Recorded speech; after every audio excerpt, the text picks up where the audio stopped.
Greetings everyone, Phil Gallagher of ThrabenU here for another awesome Legacy stream. I'm going to start with a confession. I put in some long hours today at work in addition to doing all of the normal online stuff. I also did some job interviews. We're looking for a new Latin teacher for next year. And I'm pretty pooped after doing all of that.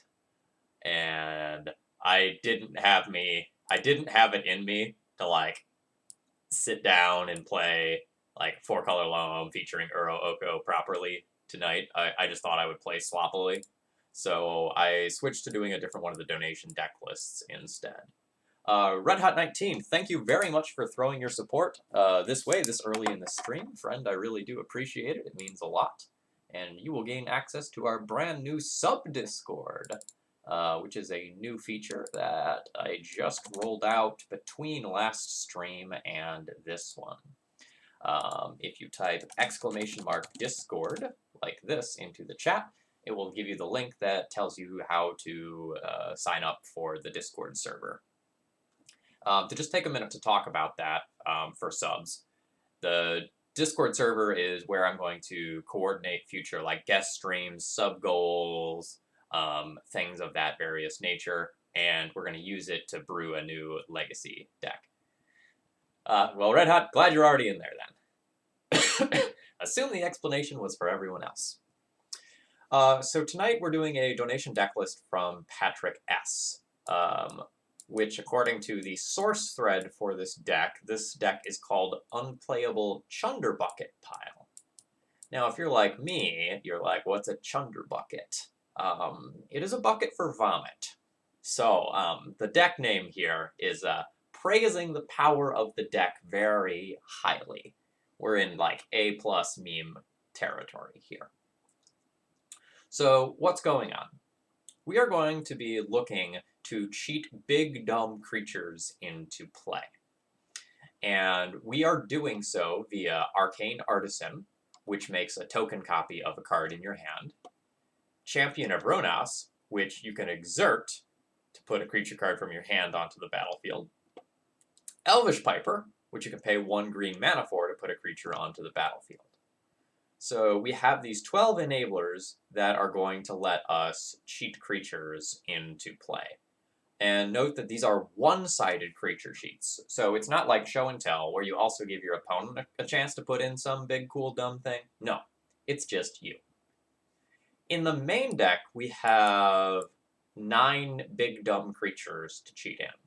We have Chancellors, the green one as well, which is going to play into our mana acceleration package in this deck, and Grizzlebrand.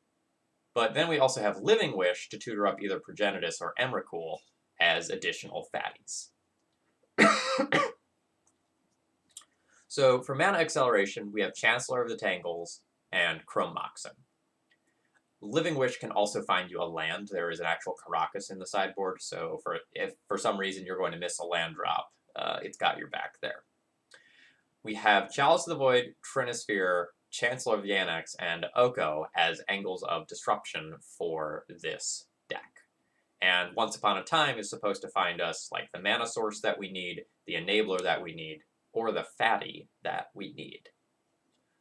So this is a real oddball deck. I've never played against this deck, I don't think, and I don't think I've ever played anything quite like this one. It's going to be an exciting league. It is going to be meme-tastic. It is probably going to make for some excellent screenshots, and we'll see how it goes. Highlighting some of the other Living Wish things in the sideboard, we have Brazen Borrower, Collector Oof, Ceratops, Questing Beast. We have an enabler in the sideboard that we can go and get. We have Fairy for Graveyard Hate, Brazen Borrower for, I don't know, man. Brazen Borrower answers like everything, as well as a Tabernacle. Let's just kind of jump into a league and see how this does. I'm excited for this one. The games are going to be interesting, one way or another. Oh man, I have so many prelims I need to think about playing next week when I'm on spring break. Legacy League with Unplayable Chunderbucket Pile. Let's do it. Oh, this is over here. Okay. Hope you all are having a good day. I'm tired, but otherwise pretty good. Very happy with how the... What utter trash are you jamming tonight? Well, if it was utter trash, it would have to be Cow Tribal. Beat you at your own game.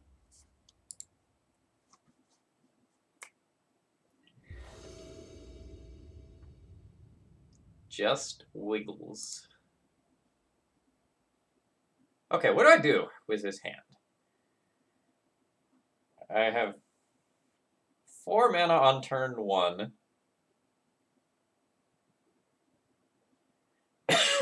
Okay, so I go Ancient Tomb, Chrome Mox, Chancellor of the Annex, Chancellor of the Tangle, Chalice of the Void, and Living Wish? Living Wish for Champion of Ronas? This hand has got to be a keep.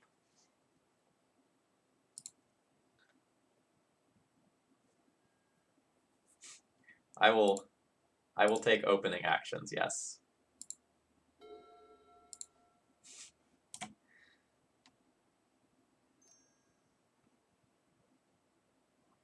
Reaple Cheap, the settings wheel on the bottom right corner of the screen probably has what you're looking for.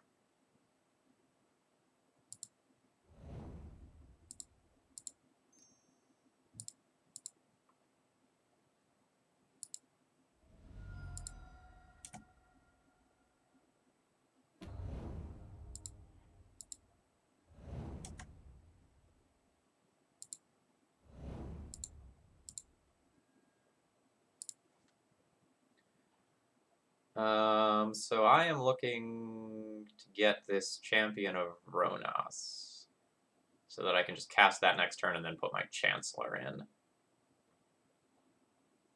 Yes. TLDR is cheap fatties into play, win target game. We are a meme.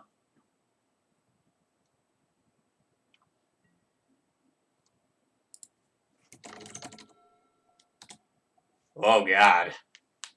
I can just Living Wish for Fairy here. That's disgusting. Do I just do that? I probably just do that.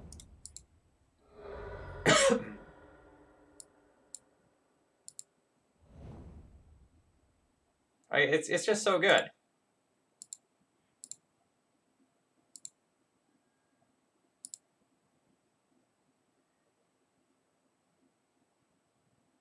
Caracas is also interesting, but I think that's probably getting too cute.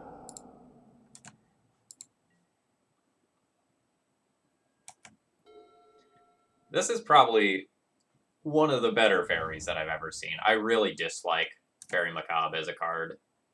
And I'm very anti-fairy.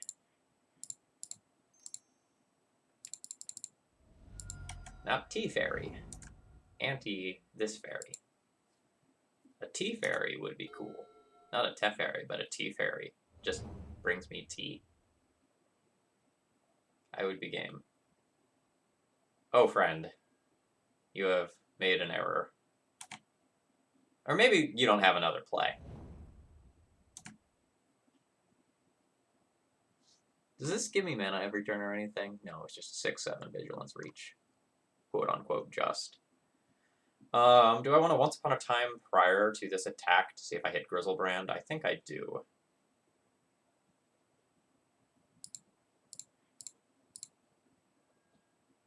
Man, I am so good at Magic. I know we've been over this as a stream before, but really.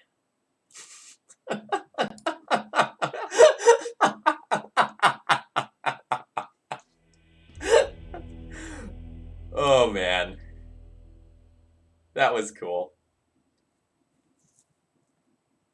So this pile of Grafdigger's Cages seems sweet.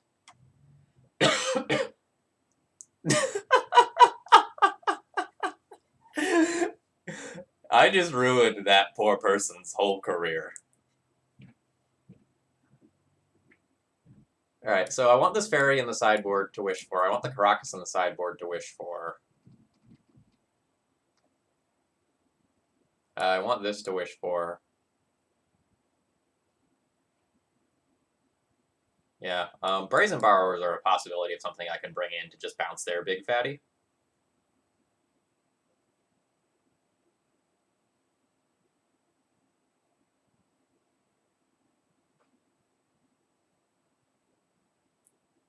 Yeah, my opponent could have taken other lines that would have cleared the Chancellor trigger. They might have forgotten about it, or they might have done what I did last time when I played against both of those cards at the same time. And I just assumed that my opponent had 2 Chancellor of the Annexes, not 1 Chancellor of each or something like that. So it's very possible they didn't realize that I had it, and they were focused on like the Chancellor that gave me mana. I don't think Moto's super clear about what's going on in that regard. All right, Confession. I don't actually know how I'm supposed to sideboard.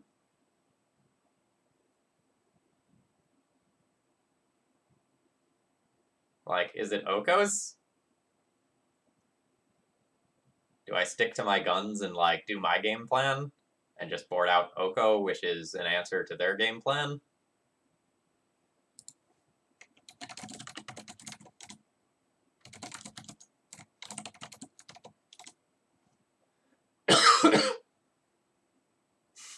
Opponent is asking about our deck.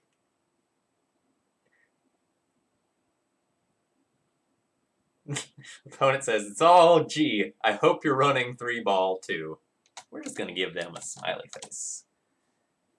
Maybe I'm not supposed to play 3-ball on the draw. I don't know. I have stuff going on. I'm not gonna play Oko when I'm on the draw. I don't know if that's correct.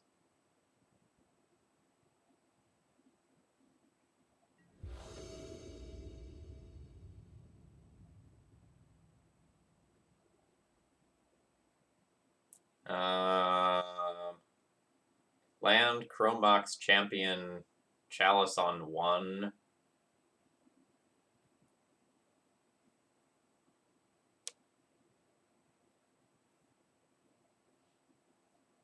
I don't really know about this hand.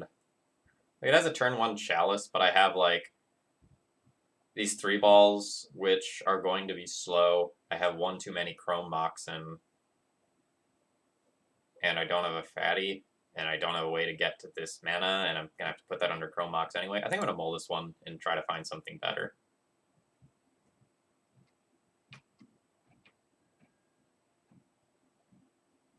So this is get Fairy on my turn 1.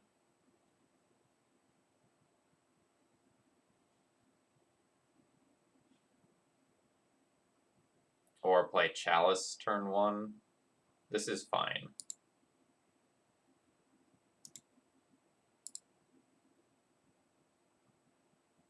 I think my second Living Wish goes back. It's super awkward if I do that and my opponent discards me. This decision's actually, like, really hard. And I almost think it might be Chalice. Which is awkward to say. But if my opponent casts a discard spell turn 1, and I put back a Living Wish and they just take my Living Wish, I'm just kind of afraid that they'll, like, hard discard, cast a 2-drop, and I'm going to die. So I'm going to put back a Chalice.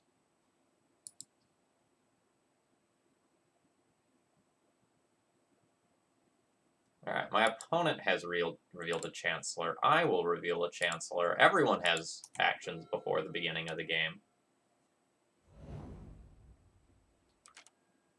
I don't want to assume that we're going to have both Living Wishes as of turn 2 or 3. Right, opponent has bimmed a Chancellor. Okay. So I get 2 mana this turn. I think I'm going to be casting this Once Upon a Time and using my green mana to pay.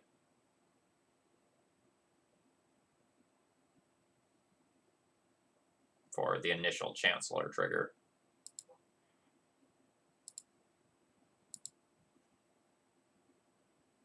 Or am I? I can just let this go and then cast Living Wish for Fairy and just not get Chancellored out of this game. I think I like that better.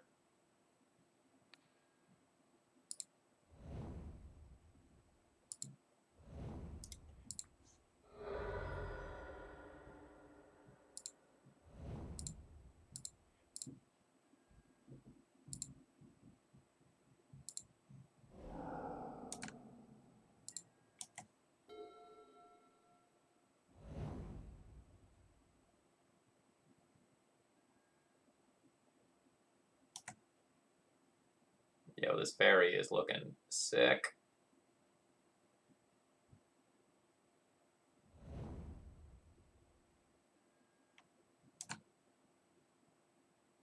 Chromox is pretty good, I guess.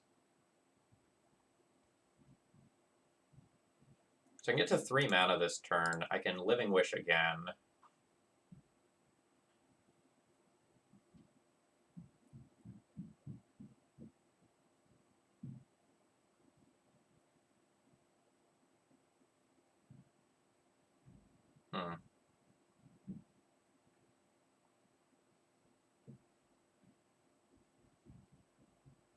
If I had one more land, I'd probably just like Living Wish for a Shifting Ceratops or something like that to just have a threat that closes out the game. This turn's kind of awkward. I don't know that I'm supposed to play my Chromox yet, either.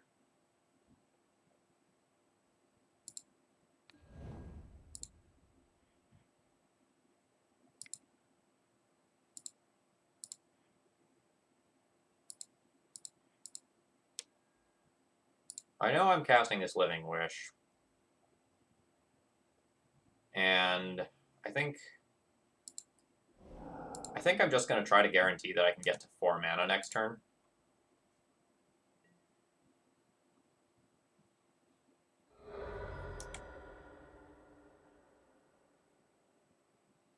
Like, I see my opponent casting a reanimation spell this turn, forcing me to use my fairy.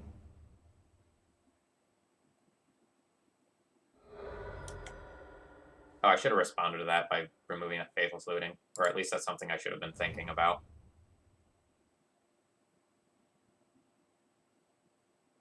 I don't know. Maybe that's not correct to do.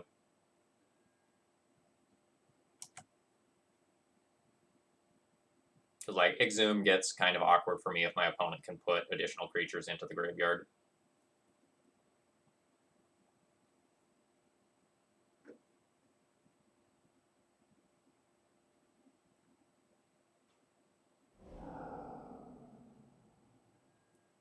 Alright, they have just gotten rid of mana. So I'm still in a pretty good position if that's the case. That's probably Chromox fodder. Despite the fact that it is a pretty reasonable Magic card.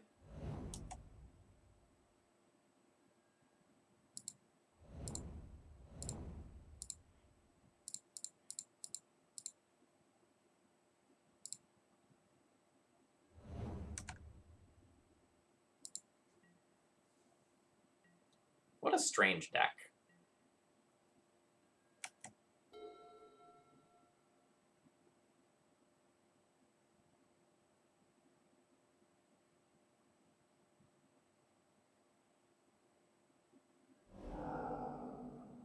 Unmask targeting me. Well, that's a little unfortunate for me. That forces my hand on this fairy and removes my threat.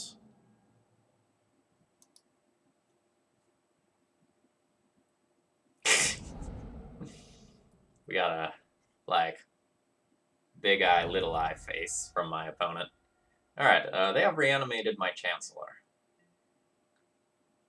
which I would call rude. But they would probably call that a reasonable play.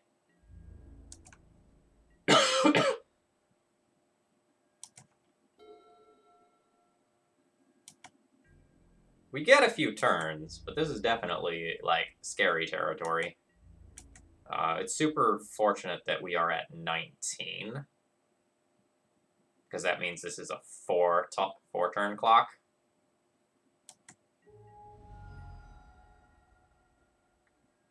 We've already used a couple Living Wishes, though.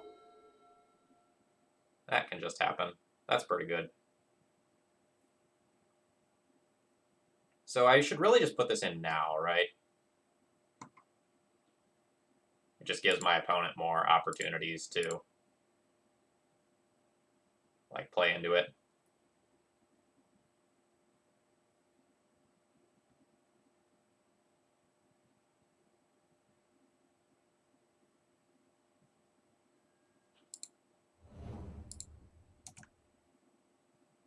And now I should be really far ahead in terms of a clock.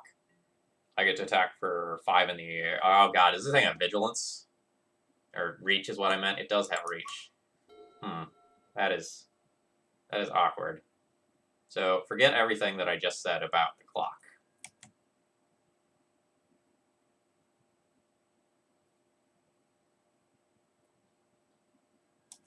I figured it out. But thanks, chat. You had my back. I appreciate it.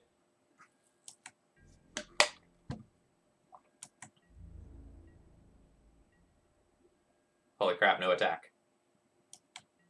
Nice. So this is like super good, right?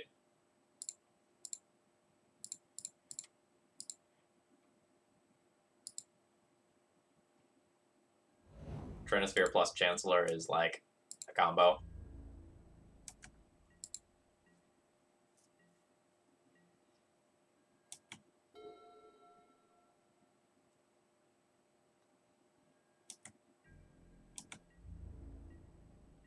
I don't know why we're getting away with this. Like, chat, am I missing something? Please let me know if I'm missing something about why this creature isn't attacking. Okay. I didn't think I was.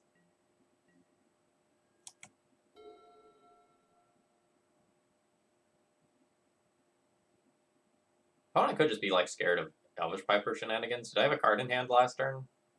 No, last turn Elvish Piper was tapped.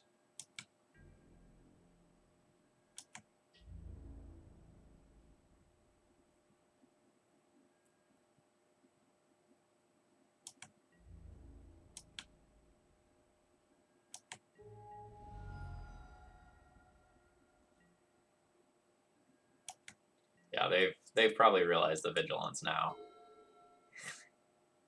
Oh man, I'm so not attacking. Come at me. Come at me. Nothing bad will happen. I'm sorry, I can't hear you over the noise of this demon.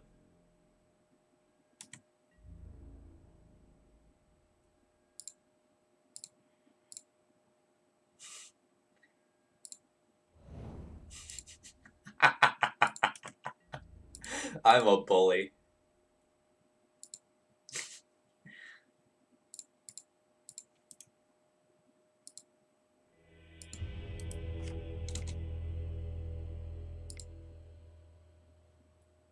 GG's, opponent.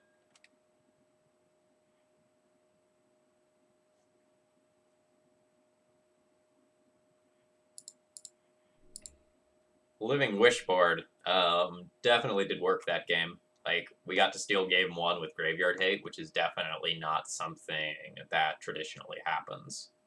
So, like, super happy with that. Like, again, I want to reiterate how much I normally hate this card, but it was very, very good here. Our deck also, like, basically did its thing, right? Like, we got the initial Chancellor trigger, which helped a lot. Like, in game 2 there, clearing the opposing Chancellor trigger with Once Upon a Time so that I could resolve Living Wish on 1 for Fairy was huge.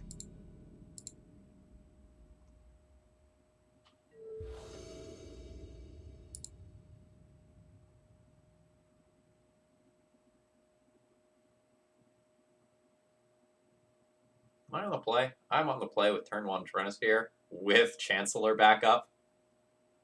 I am in. But the rest of this hand is, like, super weird. I think I'm actually imprinting Oko.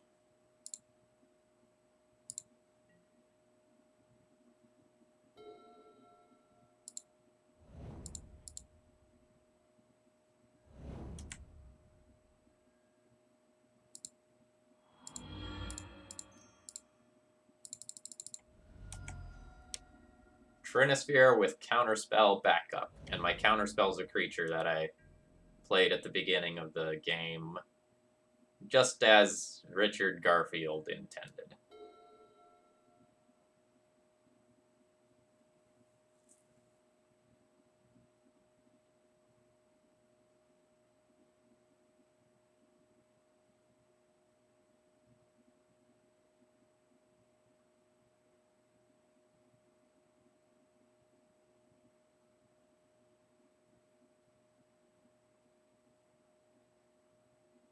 It is a bucket for vomit. So, Unplayable Chunderbucket. It's a top-tier legacy name if I've ever heard one.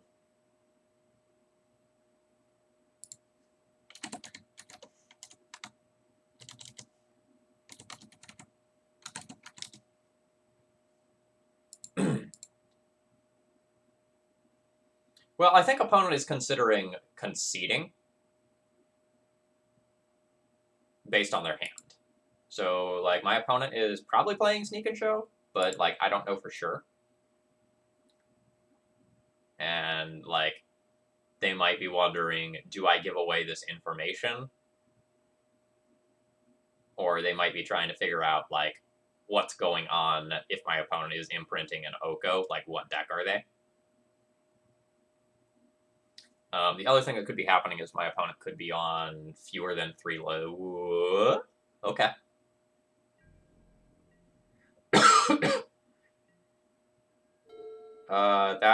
That's like, yikes, awkward draw.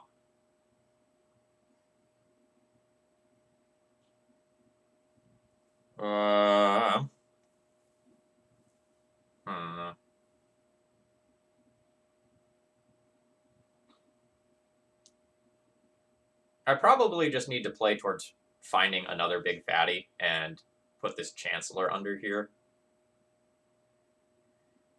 But it's super awkward that, like, Elvish Piper would be my follow-up next turn when I don't have a fatty.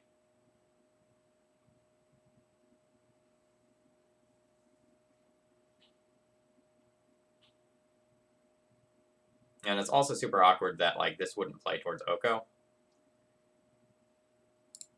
I think I'm going to slow my roll for a turn.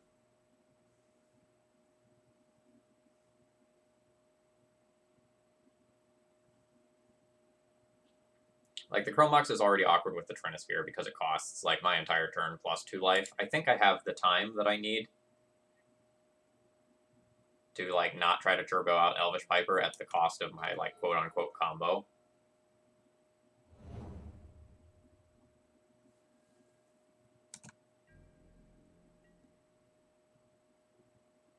Because, like, basically any colored spell is just, like, very, very, very strong. That's a colored spell. Okay. So let's cast a Chrome Box. Pay my mana. That imprints. Throw away the Living Wish. And pass the turn. So I have more time than it even looks like, because, like, A, I don't know if my opponent just has 3 lands naturally. B, there's still the Chancellor trigger from the beginning of the game. C, Trinisphere is a hell of a drug.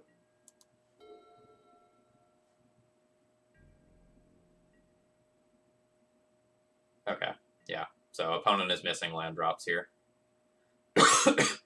Ooh, and opponent is also probably on Ant. So we have probably just mised this game with Trinisphere alone.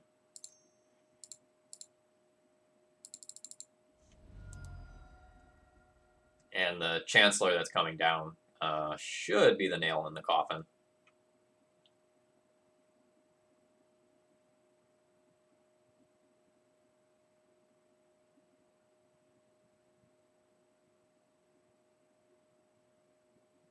Flute noises intensify.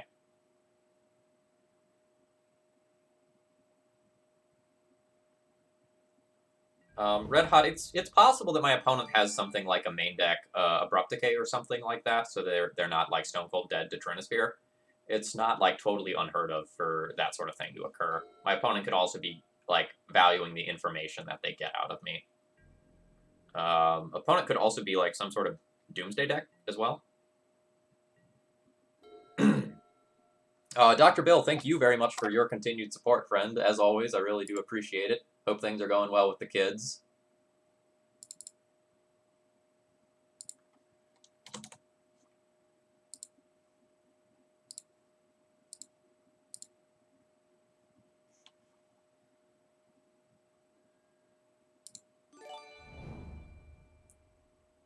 I don't think I have a reason to play. Oh, no, I do have a reason to play this land.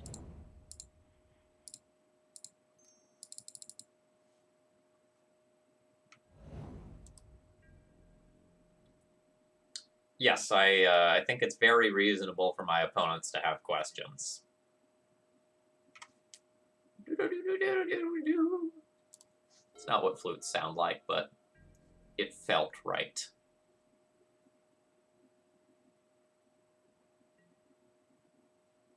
I can also just use Arcane Artisan to, like, loot, right?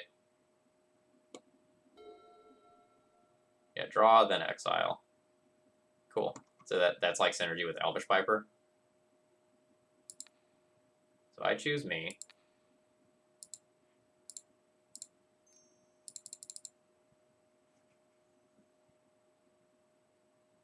Grizzlebrand.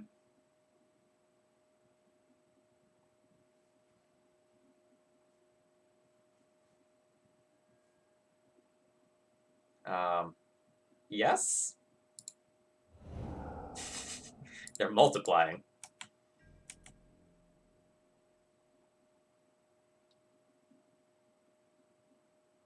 It's the Shadow Clone Jutsu. It's an important one for any Magic player to know.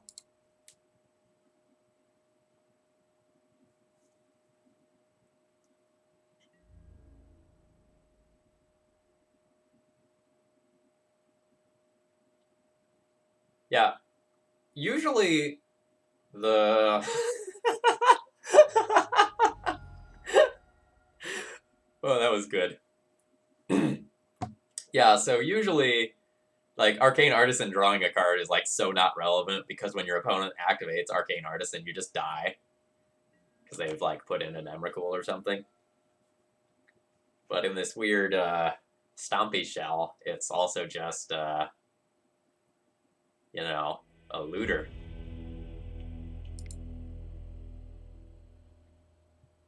Okay, so what am I leaving in the sideboard to wish for as a hate card? Probably Collector Oof. And probably Fairy.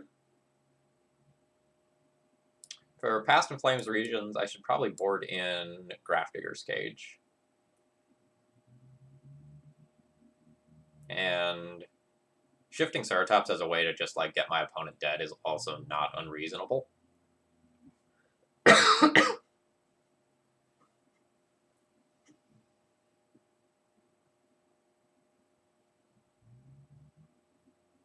I don't super think this is an Oko matchup.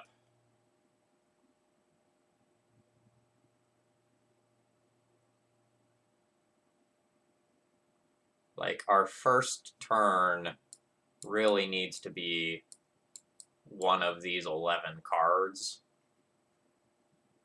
Or something degenerate, otherwise. Like, I would keep a hand that could produce a turn 1 Elvish Piper, and it had, like, Grizzlebrand or Chancellor of the Annex as well. And I think, like, the turn 1 Oko is probably really hard, and the turn 2 Oko is still kind of hard because this many mana sources don't actually work towards casting it. Our Chrome Moxen will be a little worse if I board like that. That's probably okay, because a bunch of our cards are, like, do nothing anyway. I think I'm comfortable doing that.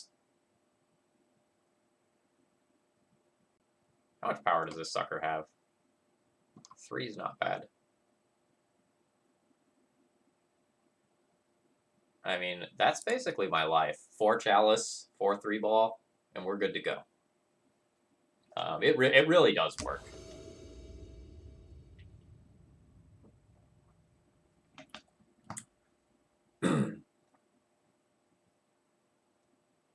That is a lot of story time. I don't think I throw this hand back. It's like so good.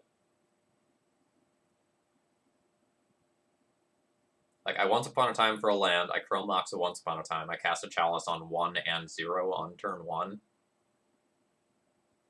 I don't think I have guaranteed turn 1 3 ball. Like, it has to be a soul land that I hit for that to happen.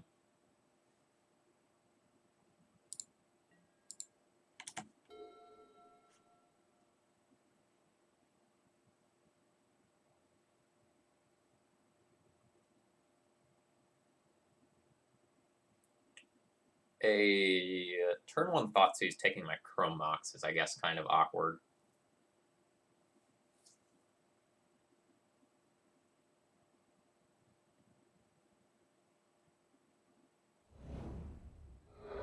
I'm not 100% that I would want the soul land if I found it. Ooh. Alright, so opponent may indeed be Doomsday instead of Ant.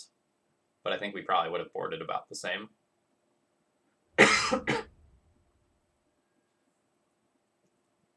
So we'll go to our turn and draw before we cast the free Once Upon a Time.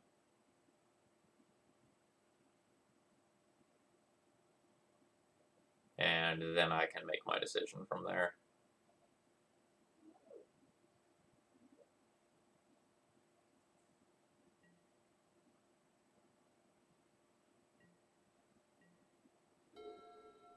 Okay, hitting a land is nice. Let's cast this before we accidentally, like, blow our triggers. Well, we found the soul land, so I'm obviously going to take it and turn 1 3 ball them.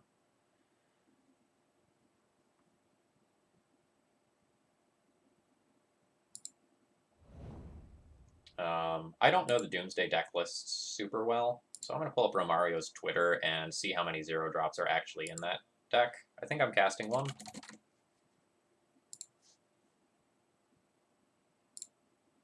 It is 1 LED, 2 petals.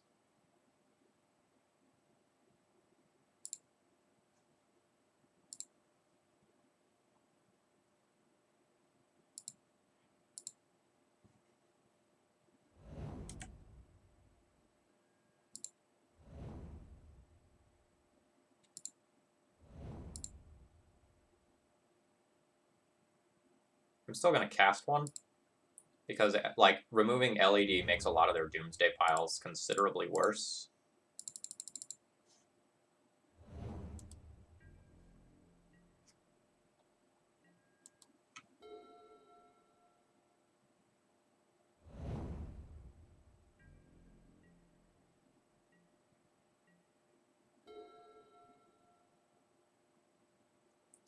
I am going to cast this now.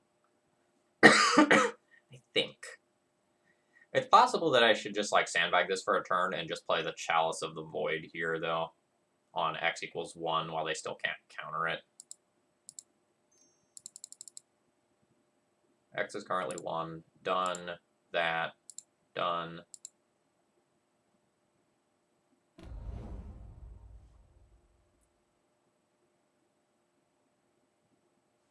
And I think I'm going to call it there,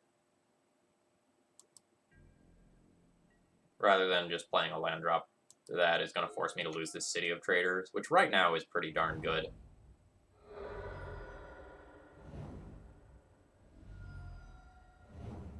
Mentor, I guess, is like the scariest thing my opponent can have out of the sideboard. Ew, Seal Cleansing is pretty good.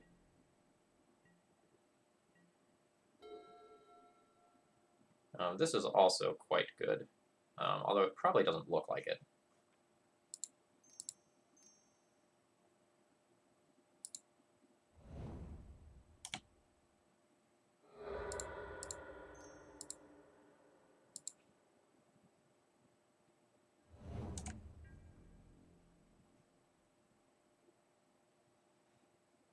Like, that seal is going to do work. The match isn't over. Let's not call it before it's over.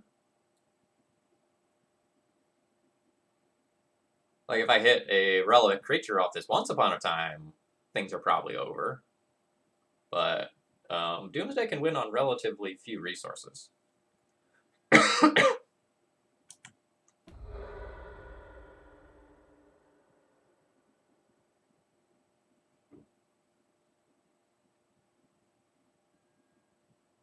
Oh.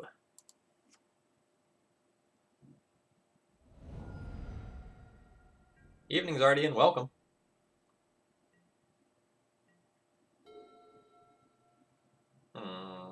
Grafdigger's Cage is less good than I would like. Do they have anything they can cast from their graveyard? No? Seems like no.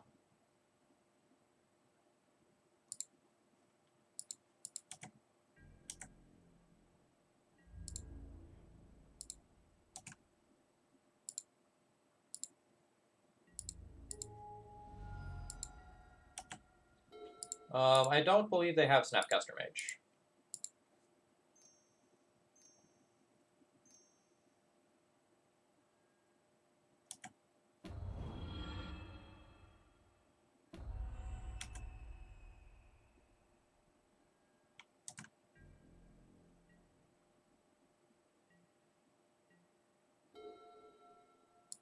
I'm obviously not 100% sure on that.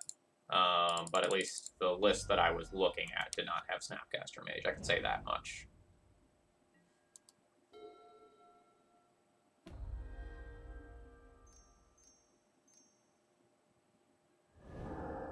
Boo!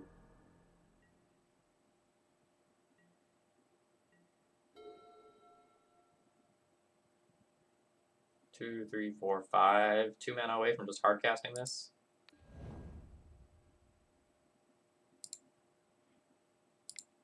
Cavern Beast. And we're going to play this Grafdigger's Cage that does nothing.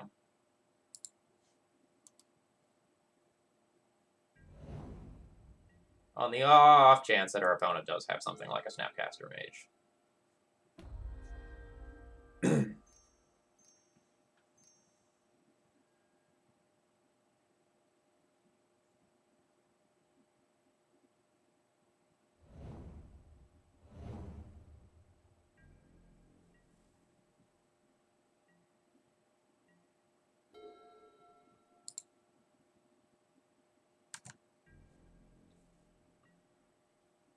Chrome Mox's a very bad draw here because just about any card that we play is better being played than just like sitting on the battlefield, or sorry, sitting on the battlefield under a Chrome Mox.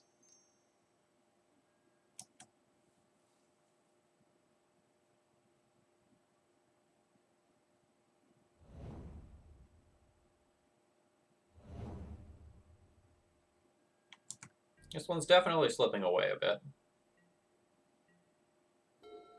Well, that would be the exception.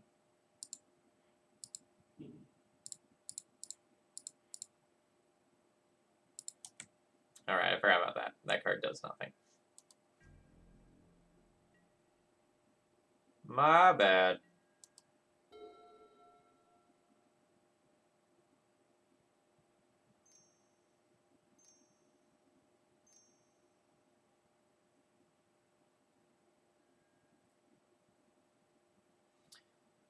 So my opponent is getting to sculpt their hand and tick up a Planeswalker, which has, like, draw cards queued up, and can also get rid of our Trinisphere whenever. So I definitely feel like I am fighting a losing battle now.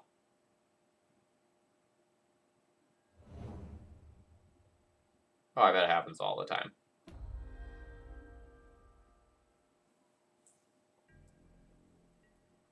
I resolve cards through my opponent's chalices because they forget all the time.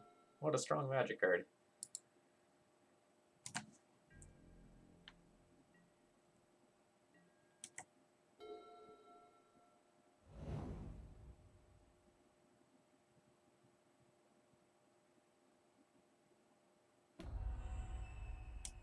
Alright. Here's death. It cometh.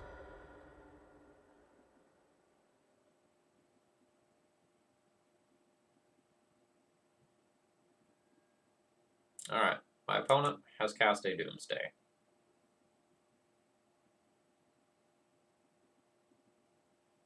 In all likelihood, they should be able to win this turn, given 6 cards in hand. We'll see how long it takes them to make a pile. I don't know how often our opponent has played this deck. And if you don't know what you're doing, setting up the piles can be kind of weird to play around various things. Oh, that was really quick.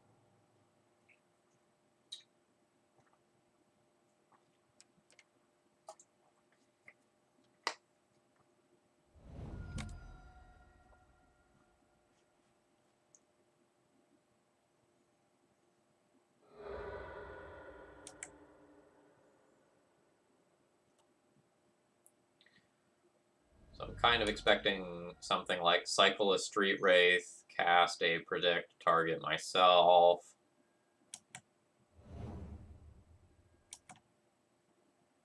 Okay, Astrolabe, draw a card. Preordain gets one of them.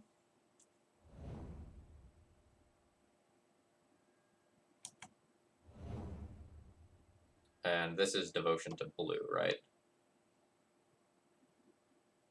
Yeah.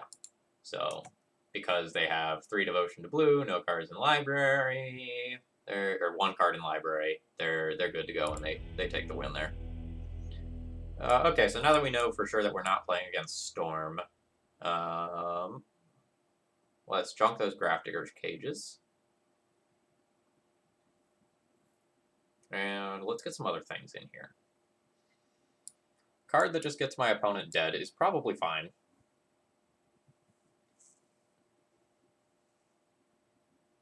Chalice and Transfer are still the things that we're leaning on in this matchup. Oof probably does about equal damage to both me and my opponent.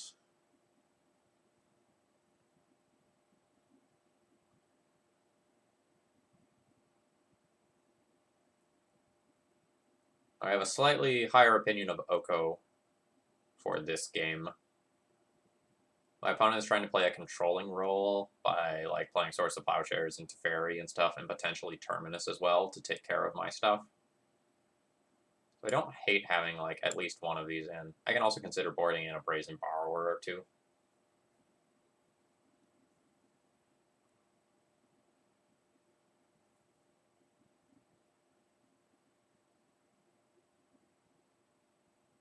Questing Beast over Shifting Ceratops? Are you saying because of the haste? I do have Counterspell to consider as well, but like maybe I'm supposed to play this over Oko? Beast and Shifting? Yeah. I'm kind of thinking the same thing.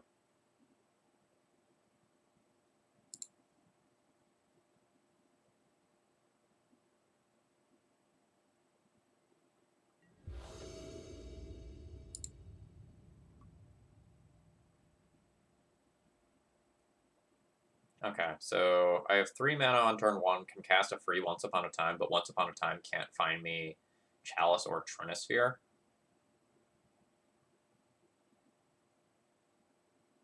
I can play turn 1 Arcane Artisan. No, I can't. It's not wrong colors. Yeah, I think I'm going to ship this one.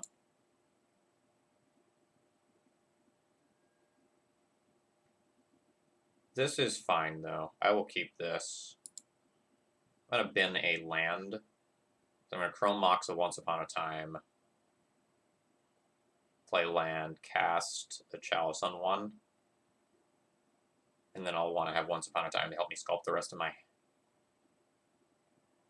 Yeah.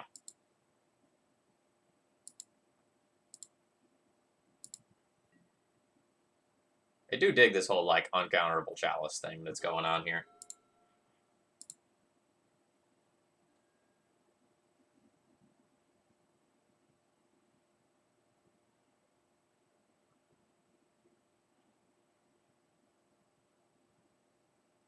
So I'm going to Chrome Mox, imprint my Chancellor, play Misty Rainforest, and then, like, what am I doing next?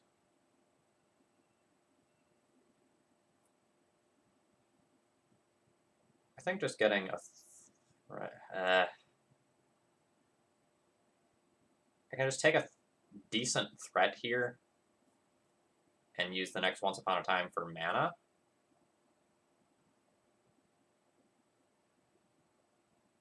Like, I'm supposed to take one of City or Questing Beasts, and I'm not sure which it is. I'm gonna take City.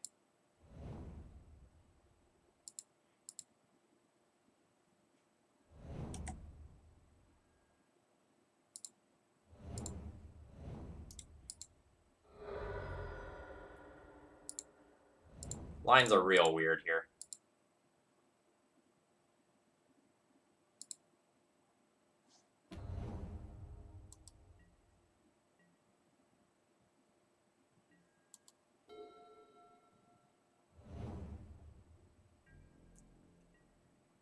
Right, but the Soul Land itself is very valuable since a lot of my cards cost 4.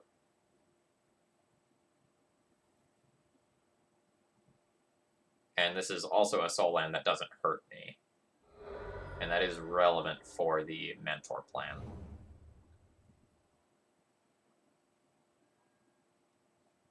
Alright, so there's my opponent just clearing the Chancellor trigger from the beginning of the game.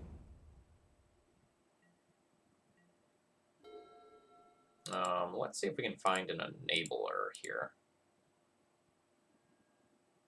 We have found an enabler. I will take it. And I guess I can just play this land. My opponent's not a wasteland deck. Represent something crazy like a Warping Whale.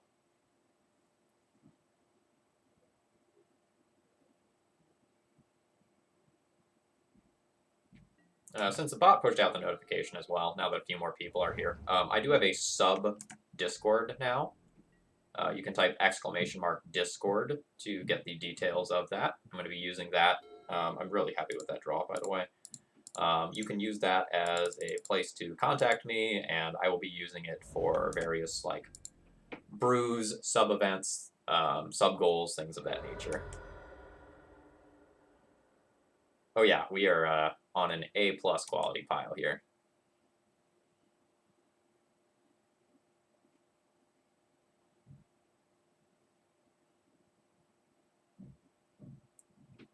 Opponent having a Teferi would be pretty decent. We have Echoing Truth, my Chalice. Okay, that's fine.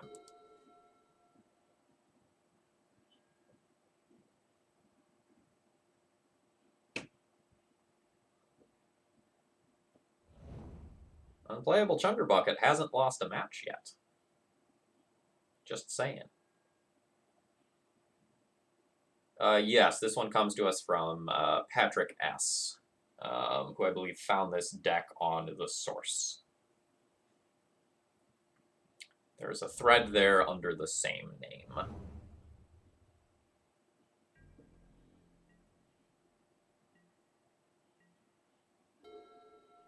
Yummy. Let's cast this pre-combat and kind of get a feel for what's going to happen here. No, that's not true. I want to attack and put in Chancellor, and then resolve the Chalice of the Void.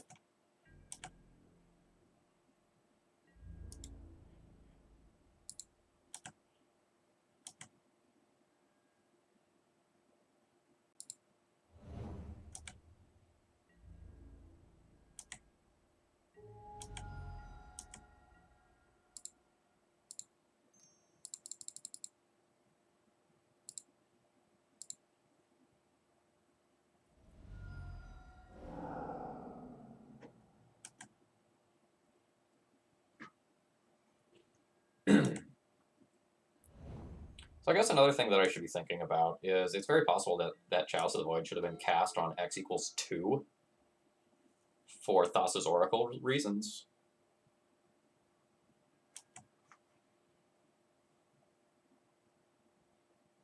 I didn't give that Chalice a lot of thought, because like my opponent obviously cared about the one on x=1. But if I draw another Chalice, I think it gets much harder.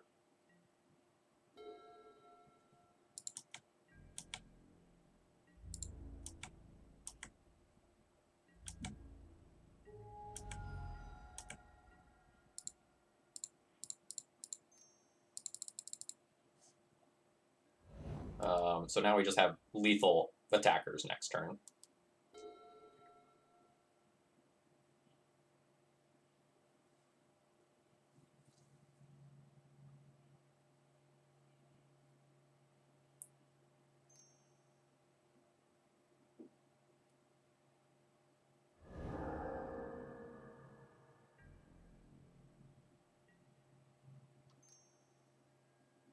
I'm not exactly sure how multiple champions of Ronas work with priority passes.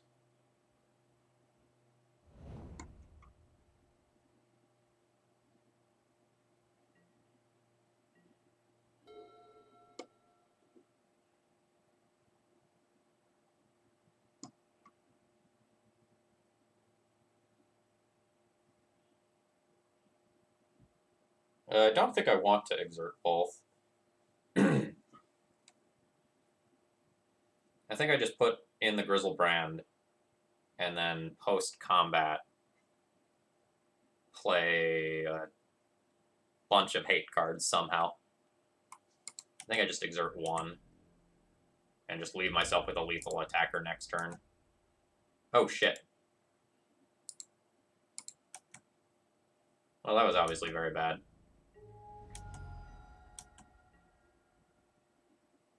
Not used to exert.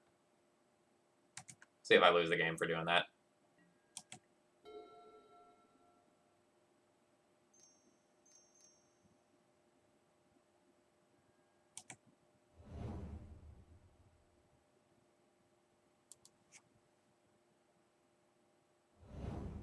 Probably don't lose the game, but it means I don't win this turn.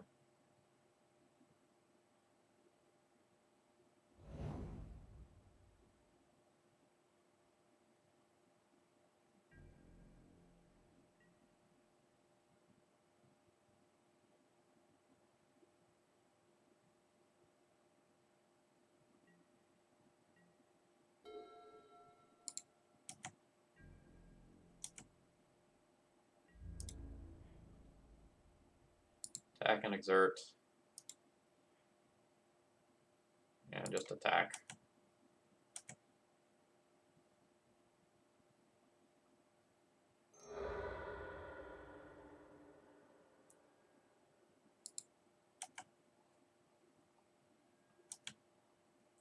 Yeah, I could. I don't think I'm going to.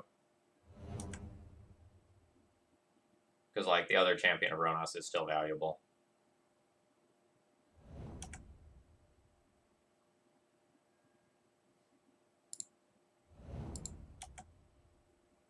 But, yeah. We confirmed the confusion from a minute ago that it would indeed work the way that I want it to.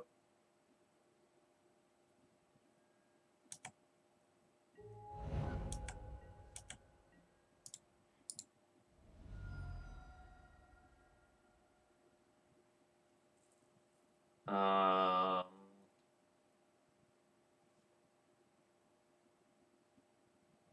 kind of want a 3-ball too, because I can go like Chalice on 1 into 3-ball, and then I can't really come up with worlds where I lose from there. I think I'm willing to draw 7 more cards for that. Okay, great.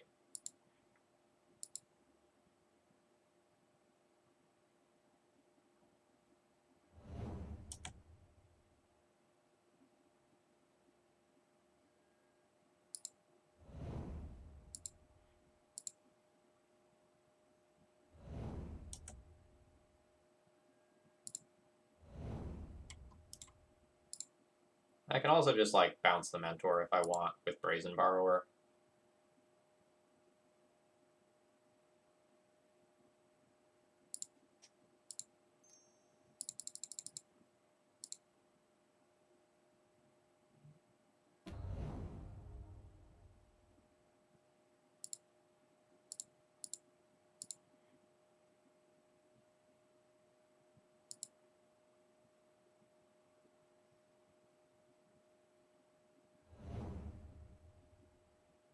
I can Living Wish for something here, I guess.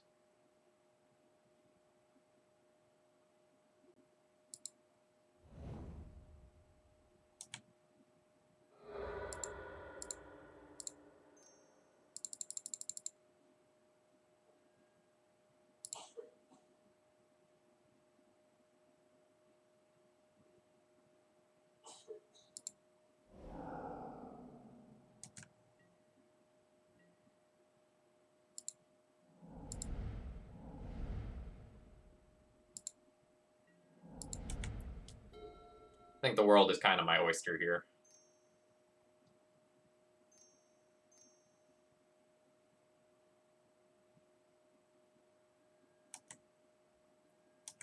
Like the uncounterable questing beast that I'm going to have in my hand just ends the game. Because this can't be blocked with power, creatures with power 2 or less. So I just have unblockable lethal in addition to just regular lethal.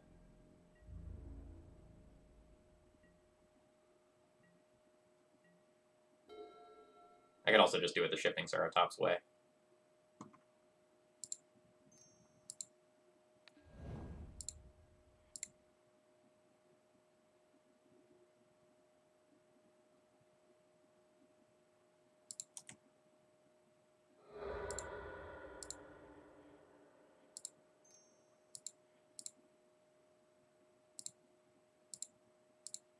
Let's do that this way and this way.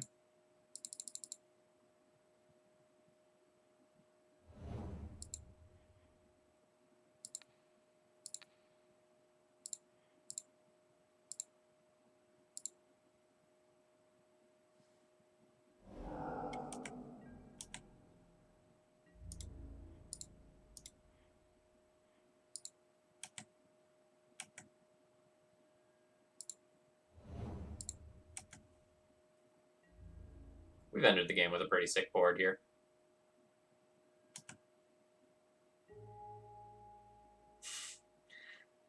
Self-isolation makes you look at the world a little differently. GG's, friend. GG's. So I definitely made a small punt there by like clicking through one of my attacks too quickly, and I just didn't attack all rather than like attack and exert. I was again thinking that it was going to be a trigger, but that's not how it works. You can tell I haven't played with a lot of glory bringers in my day. This deck is super cool though. It's less janky than I thought it was going to be. I was kind of expecting to go like 1-4 or 0-5 tonight with this pile, but it is a pile. It is a Chunderbucket pile, but we're doing okay with it. Okay, this is a turn 1 Chalice of the Void with 2 wasted mana, no way to put anything extra into play. I think I ship this one.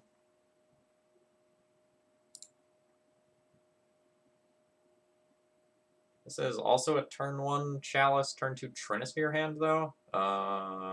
More turn 1 Trinisphere? Yeah, I'll keep this one and pitch the redundant Chrome Mox.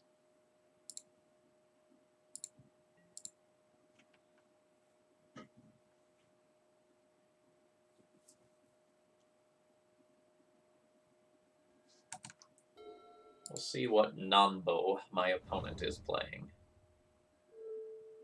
A Delver of Secrets. Okay. Ooh, that is an interesting...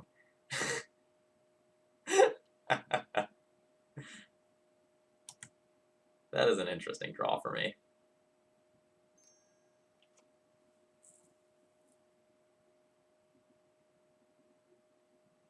So I am going to go ahead and cast this here, I think. Although there's definitely an argument not to.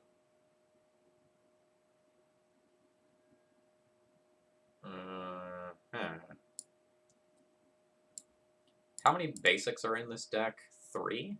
Okay. I can just get this, take 3 basics this game. I do not hate it.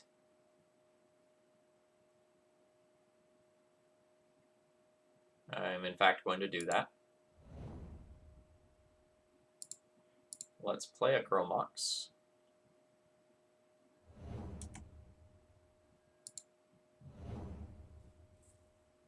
And then I think we just play Chalice around Daze.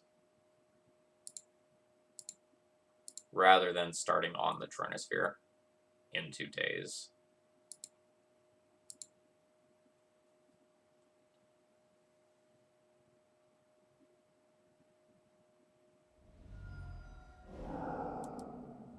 So if our opponent is on Rug Delver, playing the Chalice on that turn also helps to play around Spell Snare, which is a 2-of in Riches build. Yeah, I posted in Jerry's group. Super unfortunate that they lost this week's podcast episode. Super sad to hear that.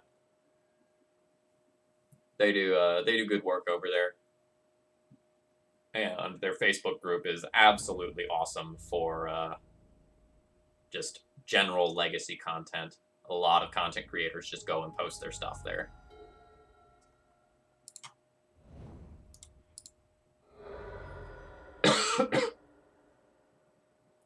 So since I have green already, I'm going to go ahead and take my basic island here. And try to cast the 3-ball. Unfortunately, the 3-ball is playing into Daze this turn. But I really think I need to get it down. Like, every turn that I don't cast that card is just more time for my opponent to cantrip into another threat, cantrip into an answer for my cards. And I don't really have a lot else going on with this hand. So I really just need to try to resolve something.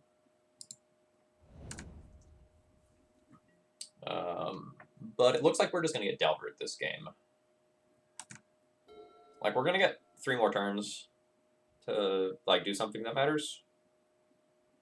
But unfortunately, many of the things that matter are going to be pretty easy to interact with. So our Elvish Pipers and Champion of Bronas's are vulnerable to Lightning Bolt right now, since our opponent has stopped Chalice of the Void. And they don't really lose out on all that much tempo by casting one, because I didn't resolve the Trinisphere either. So I think we're donezo. I'm going to go ahead and fetch my basic forest here. I do not want to draw that basic forest. Very, very, very much do not want to draw that basic forest.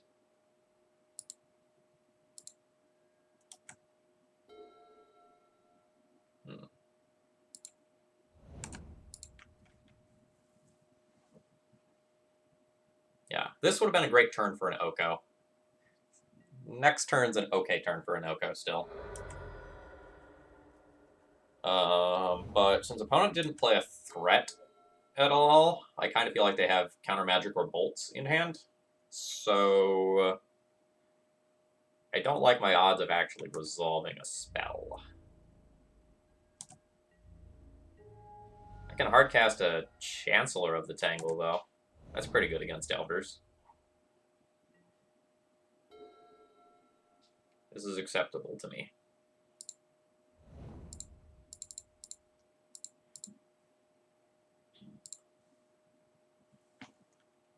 But if my opponent has Lightning Bolt, they either bolt this and then I effectively die, or they just bolt me, flip their Delver, and I actually die.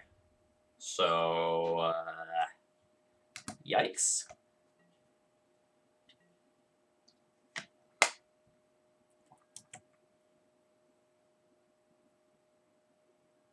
Flip Revealing Lightning Bolt. Well, I know how to read the room. Alright, what do we have for Delver? Sideboard Tabernacle seems sweet off Living Wish. I will probably play Shifting Ceratops just as an uncounterable screw you. And I will potentially just board in some Brazen Borrowers to just bounce a guy and then trade with a Delver. Having a bit of interaction seems fine.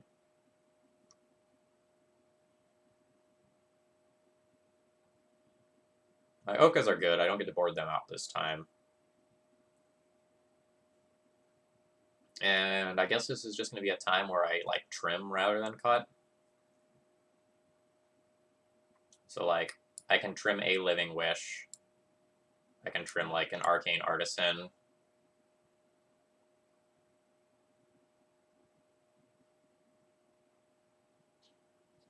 And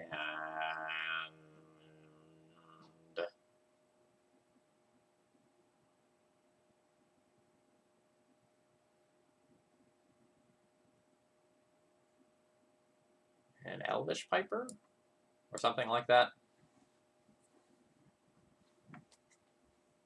And go this way. I don't like how fragile my plan is against Lightning Bolt. Fornia, thank you very much for your continued support as well. It is very much appreciated. We are now halfway towards my sort of like big sub goal of brewing a deck with the new Discord community. So make sure you join that. Oh, I'm bringing in 4 cards, so I still need to trim 1 more. So Piper, an Artisan, a Living Wish, maybe a second Living Wish. Like Living Wish for Tabernacle is annoying, or Living Wish for like Questing Beast or one of the finishers is fine. The Living Wish is probably a little clunky versus Delver. And when I'm on the draw, I might board out Trinisphere. Yo, this hand is pretty sexy. Reveal, reveal. Okay.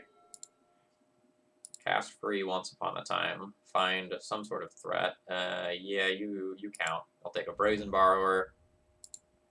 Ancient Tomb. Uncounterable Chalice on 1. Hype.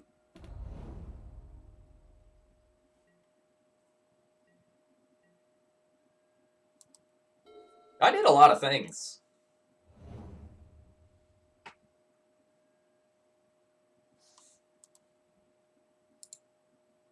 Would you like to pay mana for your Delver of Secrets? I know you got them Spirit Guides in hiding over there, Nanbo. Nice. I'm not expecting Stifle. I'm not expecting Stifle to get around a Chalice. But I'm pretty much 100% to get this island, so I'm just going to do it now. The only thing it doesn't play towards is Shifting Ceratops off the top, but I don't want to get non-basics here. And I really want to be able to Brazen Borrow or whatever play my opponent takes if they just play a 2-drop. Yeah.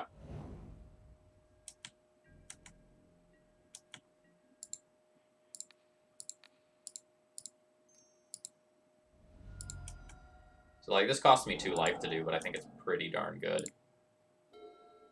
Ooh.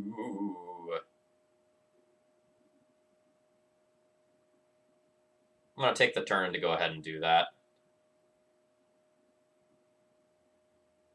I think. It's awkward if my opponent goes land to Oko. But playing the Elvish Piper is also awkward if my opponent goes land to Oko.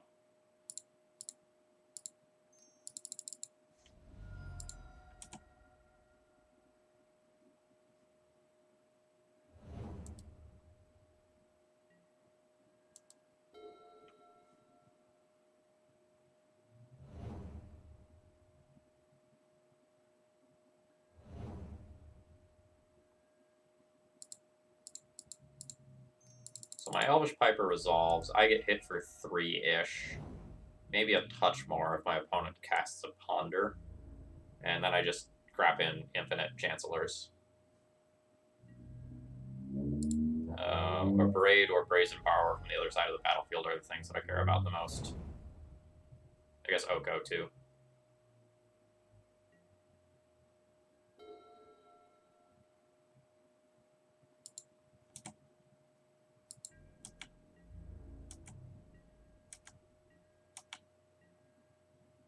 I'm not going to put this in until my opponent's upkeep, and then I'll do it.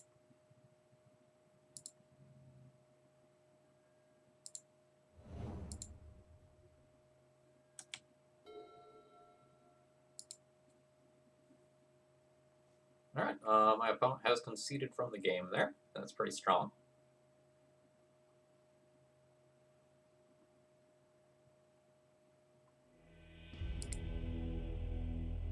So now when I'm on the draw, I think Trinisphere is significantly worse because your opponent can sneak a threat in under the Trinisphere, and then it becomes much harder for you to actually, like, play a Trinisphere and execute your primary game plan. So a lot of times when I'm playing these Chalice 3-ball decks, I board out 3-ball out on the draw. Let's see what that would look like. So I could get a Questing Beast, an Elvish Piper, and a Champion of Ronos into the deck if I do that, as well as return one Living Wish or Arcane Artisan.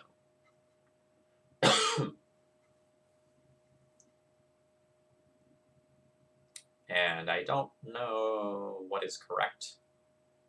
So the Unplayable Chunderbucket Pile deck here does a pretty good job of ramping out the 3-ball with 6 Soul Lands, Chrome Mox, and Chancellor, so it's possible that I'm still supposed to play it anyway, even when I'm on the draw.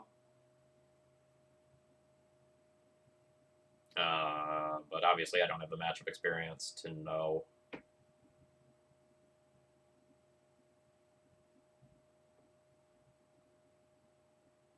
The Tarmogoyfs might be tipping the scales in favor of like not playing them, because like Tarmogoyf is a really powerful aggressive threat that if I play Trinisphere after that comes down, it's just super scary for me.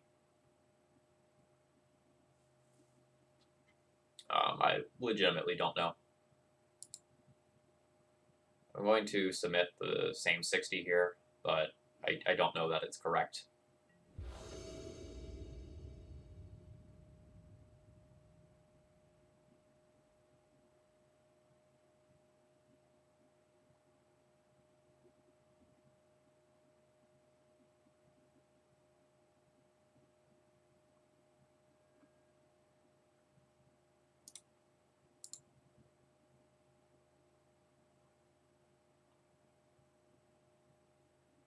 This is an awkward hand. I think I keep this one. It becomes very good with a Chrome Mox as a draw.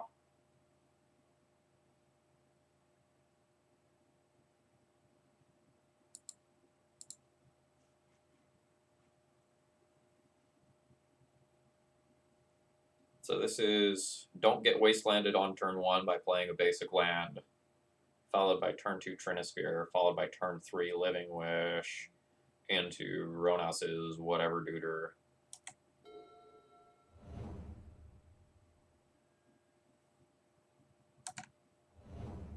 We're going to wait till our draw step to cast the Once Upon a Time so that we have more information. Though I will cast it without playing my land.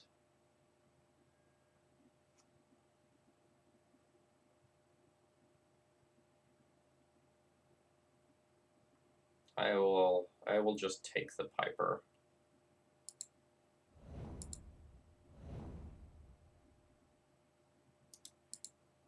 And just play around a Stifle effect that I probably don't need to play around by fetching Basic Forest now. And we'll call that good.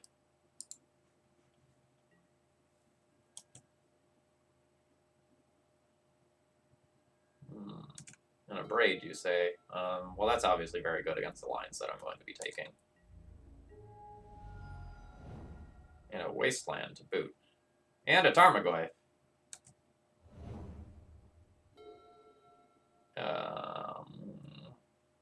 Oko, with the lands I have, you are not ideal.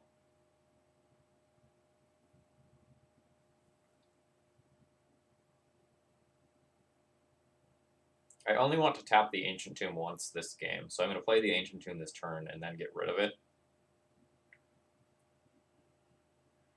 I'm going to take 5 damage. Maybe more. I could Living Wish for Tabernacle, or I could Trinisphere, but if I play Trinisphere and then get Wastelanded, a lot of my things like Mox are going to be considerably worse. I think I've already lost this one. And this is kind of what I was talking about with Trinisphere on the draw. Although, admittedly, most cards here are just clunky.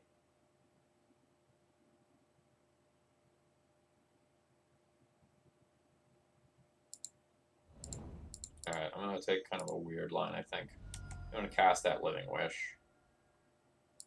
Use the ability, yes. I'm going to use it to get the Tabernacle. Now, my goal of getting this Tabernacle is secretly for my opponent to not wasteland the Ancient Tomb in hopes that they save it for this, so that I can just go, like, land into Champion of Ronas and hopefully just mise a win out of my opponent that way.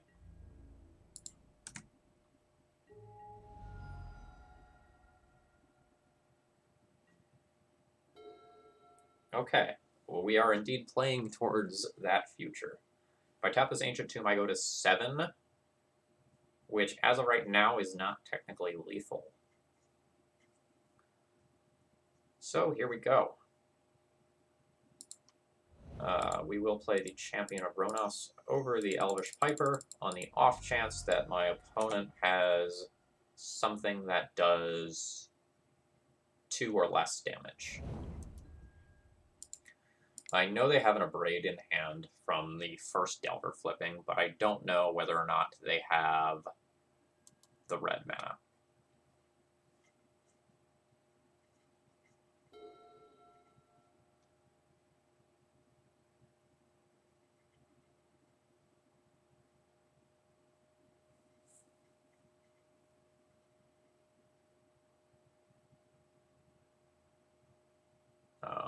I think this goes without saying, but if we actually... Oh, God. So that puts me to 1. Okay, so I play Tabernacle, and then I have 3 mana to work with. 3 mana cannot play Oko. 3 mana can play Living Wish. Living Wish doesn't get me anywhere. So I'm dead.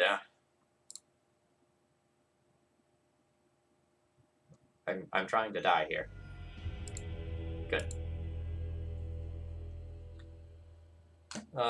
Pretty decent hand from our opponent on a mulligan, but I think that's kind of to be expected. We're, like, maybe not the best against Delver.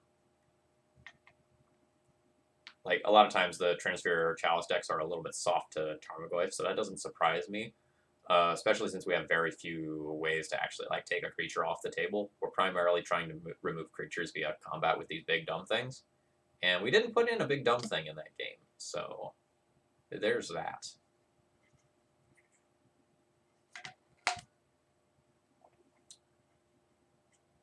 I feel like my matchup against Delver is probably pretty weak as a whole.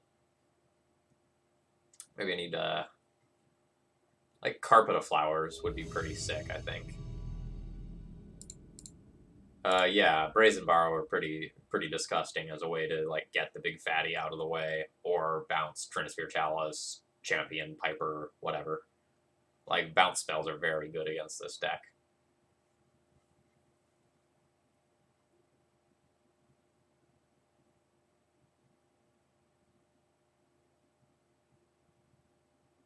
Opponent! No!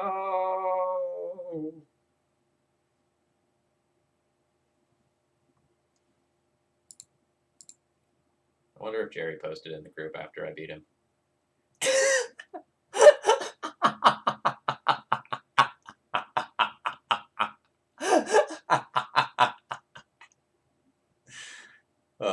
If you're not in the Leaving a Legacy Facebook group, you should be.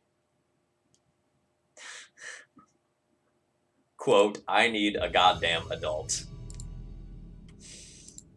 I'm gonna enjoy reading the rest of that thread later.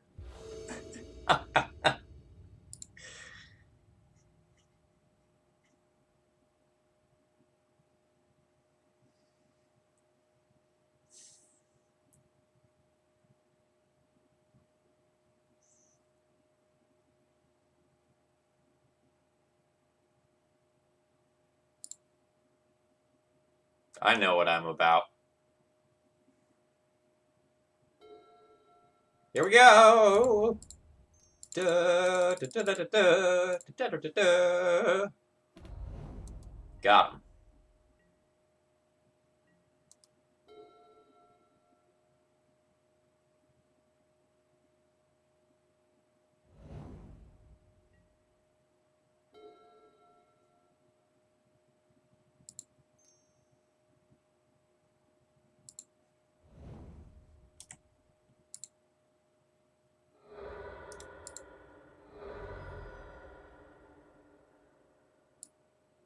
I'm going to be exposed to Wasteland anyway, so I think I should just take a drop here.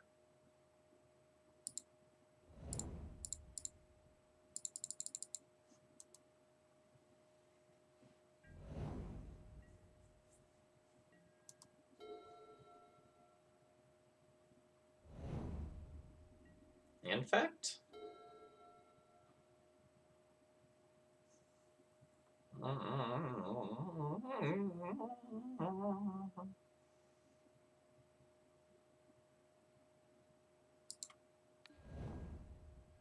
Elf? Let's put it on Elf. I'm resisting the urge to just put it on Jackal. Because if I put it on Jackal, it's gonna make my opponent go WTF, and it might make them go WTF enough that they actually Google Jackal MTG, and I bet there aren't that many. Don't you dare just play an Oko into my board of sweet things. Don't do it, 6/5. I think they're gonna do it. Ooh.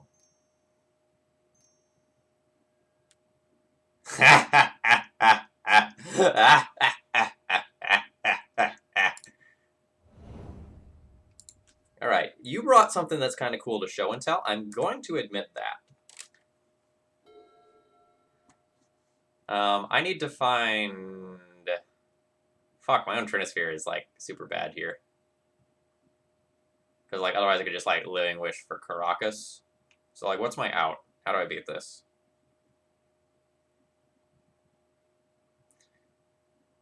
So the problem is, I have to play a land in order to cast Living Wish.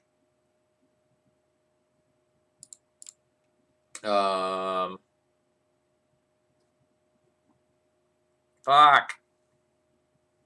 I have to Oko? That's the plan. Oko, turn it into an elk. And we're going. Ah, fuck yeah. We did it. We did it.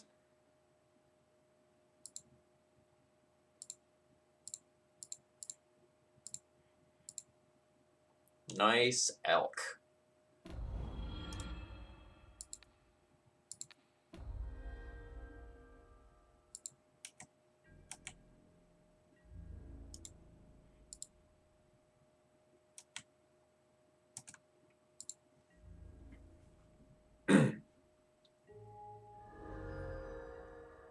I will get revenge for you. Probably.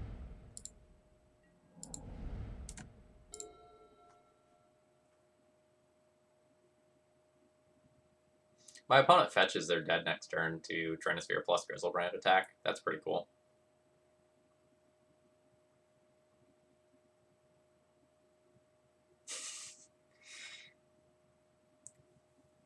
Hey, I've played many a pile to a 5-0.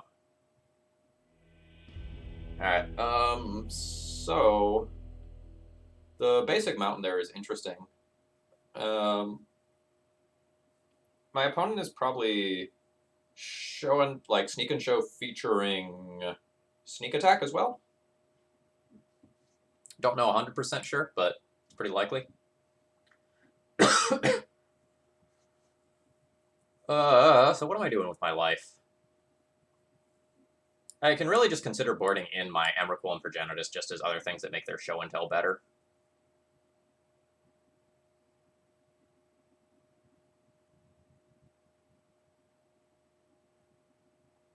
So, Brazen Borrowers are fine. These are fine.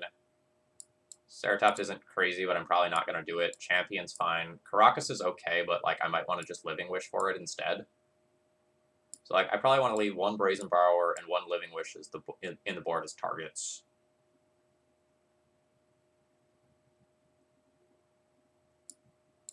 And then do something like this, and maybe these.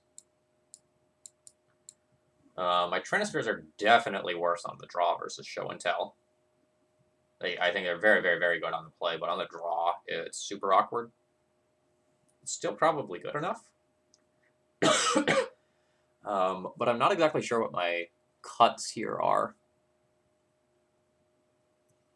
Like, if I'm gonna bring in the champion and Brazen Borrower, it makes some sense to just cut my Living Wishes and just, like, bring in Brazen Borrower and Caracas.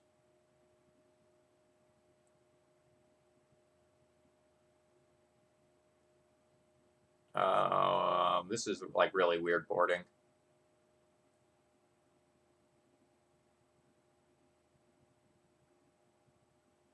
I legit don't know. Maybe, like, playing a Progenitus is too deep.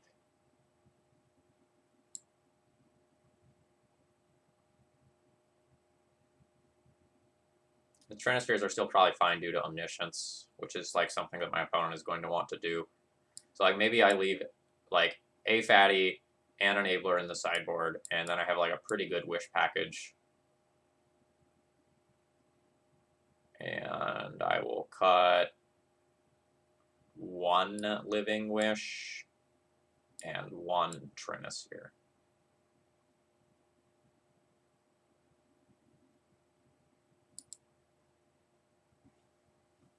Again, I think the sideboarding here is quite difficult. Or at the very least, it's not clear to me. What are our advantages over regular Sneak and Show? We're fucking badass. Thought that was obvious. That sounds real good against Show and Tell. We're kind of a stinker otherwise.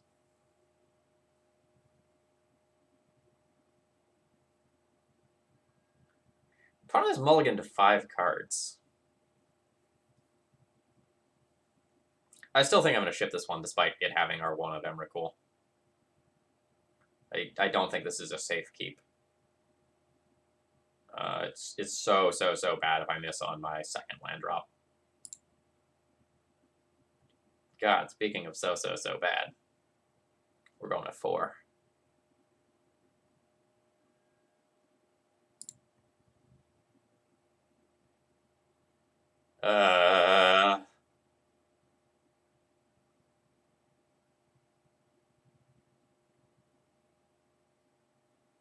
No. No, this is not playable.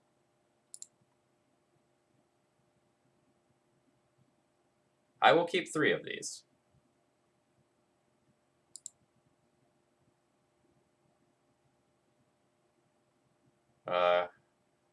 Chromox number 2 is not doing it for me.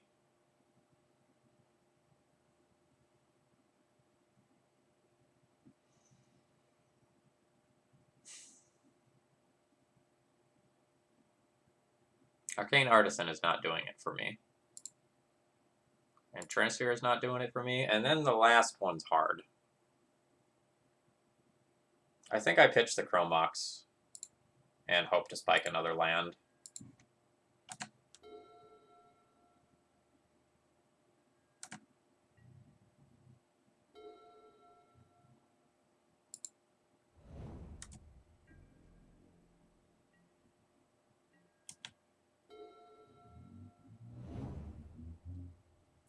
Taiga. Wow.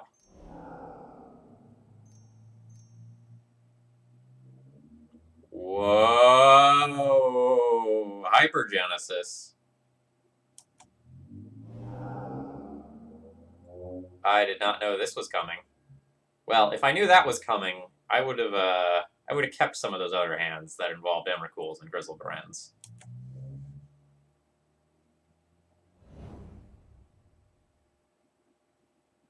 This is indeed the same opponent.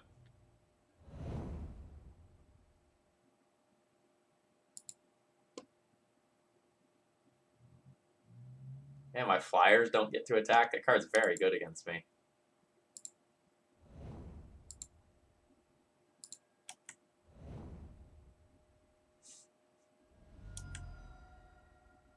Well, I don't know for sure that they have the sneaks. That was a reasonable hypothesis on my end. Yeah.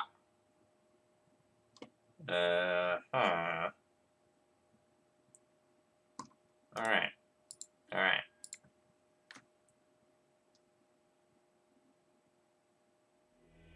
Apparently I got like super punished for not playing Chalice on 0.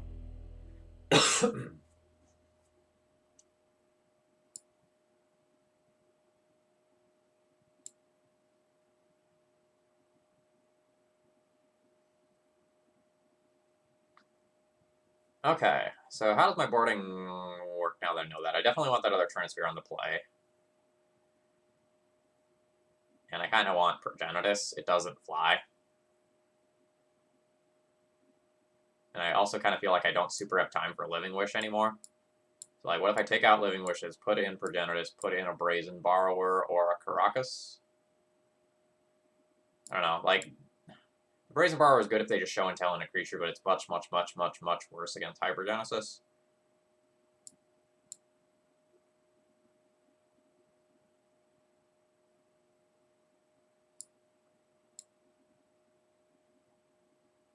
Brazen Borrower bounces Sandworm Convergence. That's true?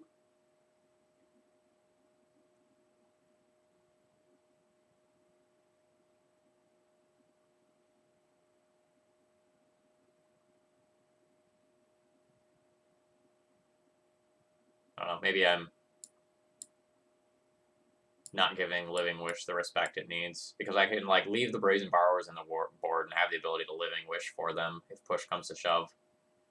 But if I board in the Progenitus, I don't have the ability to wish for a fatty. So, like, this is essentially my wish board, with, like, some of these other options being a little more fringe. Let's do this.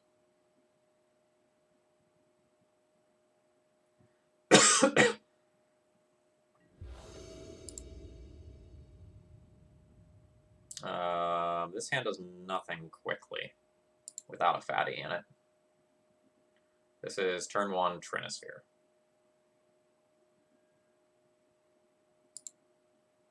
I will pitch the second Trinisphere.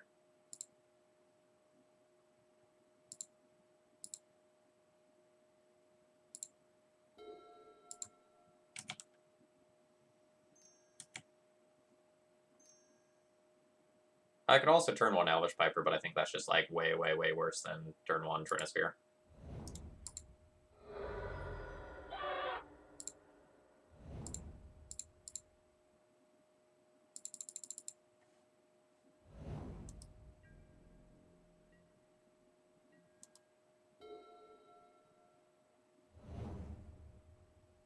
So I'll need another land to get the Elvish Piper into play.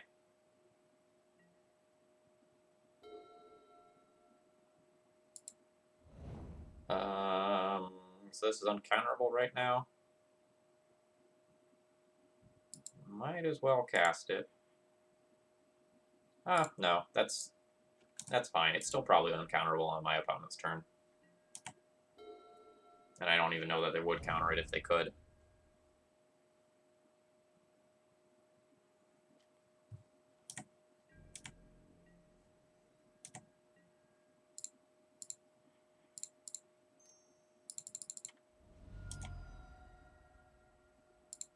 I choose land. Living Wish is fine insurance.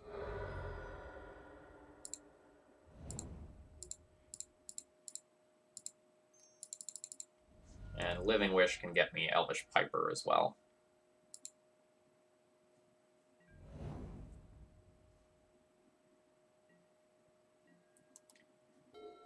Yeah, so the initial card is going to cost 3, the follow-up card is going to cost 3.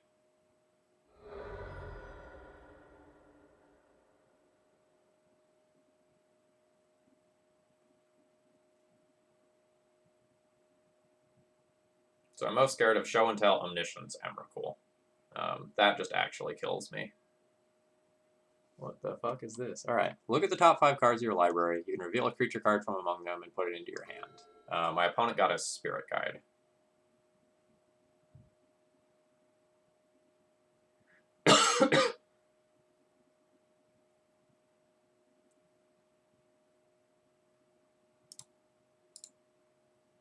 So I could put a Progenitus into play here and have my opponent dead in 2 turns. I can just Living Wish for, like, Caracas. That's probably pretty good.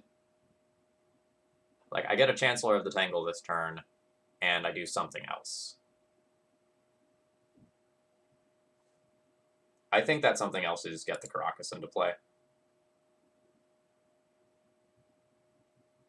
But Progenitus is definitely tempting.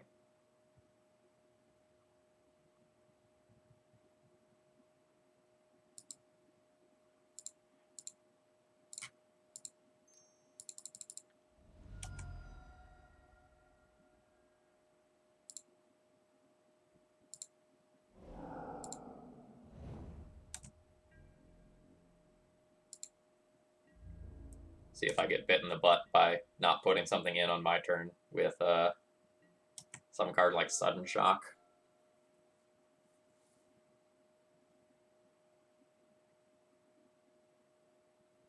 And Fine and Andy, yeah, this deck has been super fun.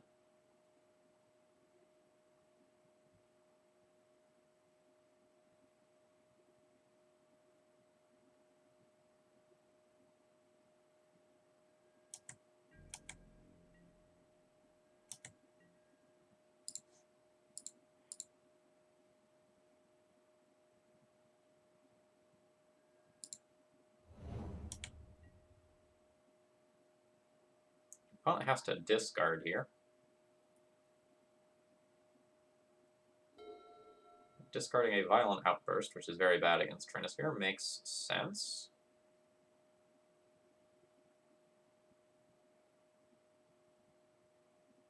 So I attack for 6 this turn. It puts my opponent to 13, and then I have 6, 12, 13 next turn, so I don't need to play this Champion of Runas.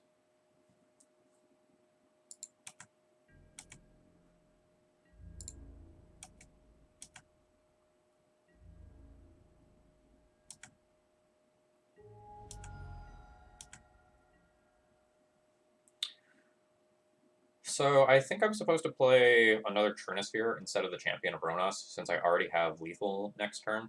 The sort of awkward thing is, what do I do if my opponent, like, dazes or something?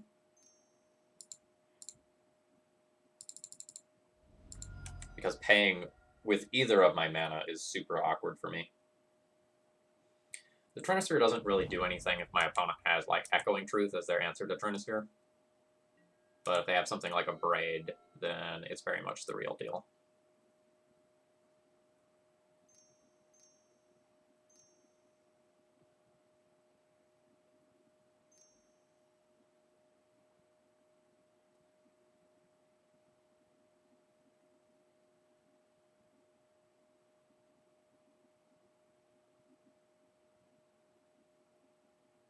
I think I beat Emrakul, too. Off Omniscience.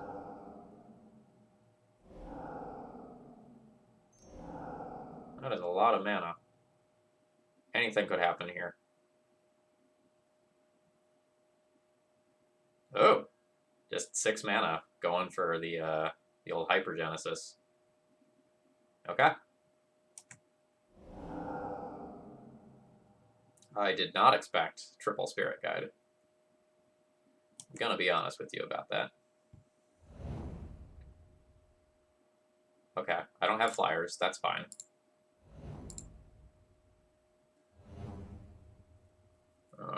Ingot Chewers, fine. In case some of my stuff gets bounced, I guess I could put in this now. I don't think I'm going to put this in now, though. I still have the Eldritch Piper.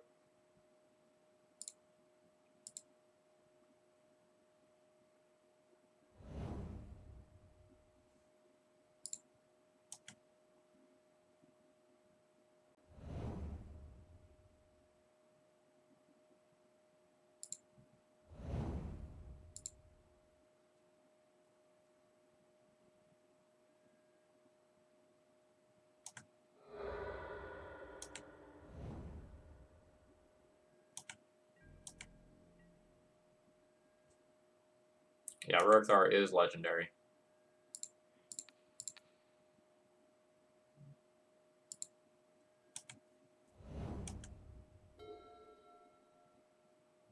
That's not bad. I'm pretty sure I saved that to ambush with, though.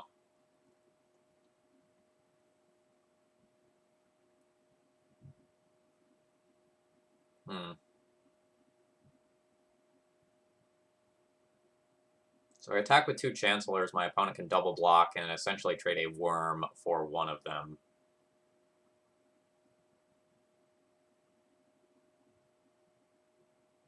So this isn't going to get to attack, but it can still block, which is very strong.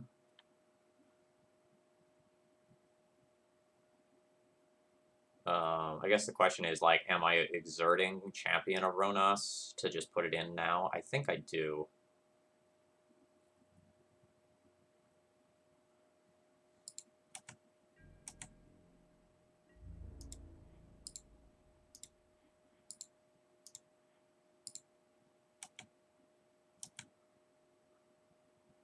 This gives my opponent a little bit more information, but in case I end up Grizzlebrand drawing 7 to, like, play towards a lethal line the following turn, I have that possibility. It's a weird spot. Like, I can Elvish Piper, assume my opponent tries to attack me, but they might be throwing a lot of their team in front of various buses this turn in order to survive.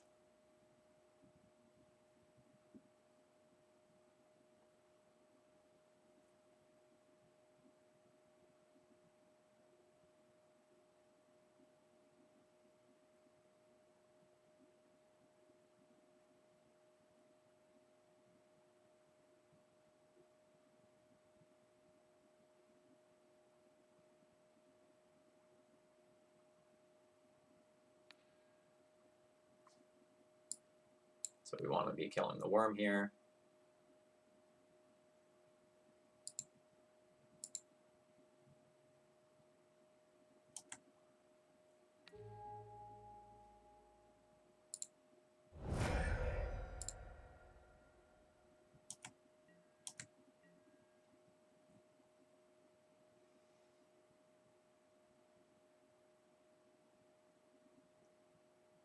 I feel like I'm just drawing 7 here.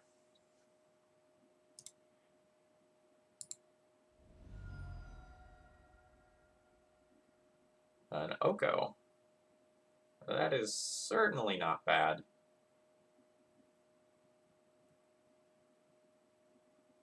So I get to tap Elvish Piper for Chancellor of the Annex and play Oko. That's pretty good.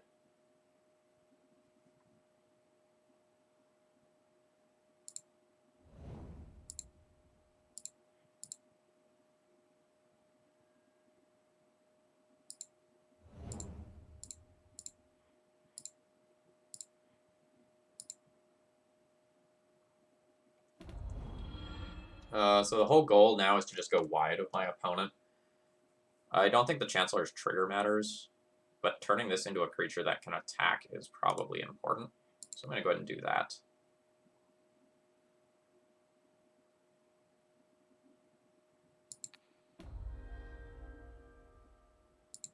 This is not Cube, this is real life.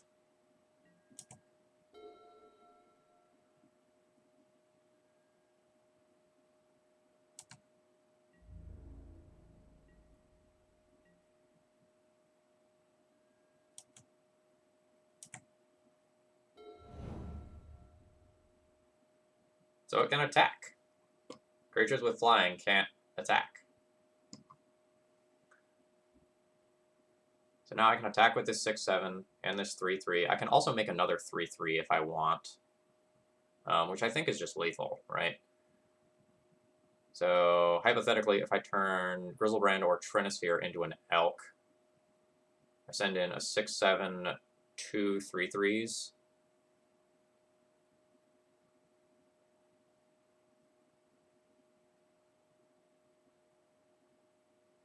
I probably should not turn Grizzlebrand into an Elk. He's kind of my insurance plan. I don't particularly think this Trinisphere is good anymore.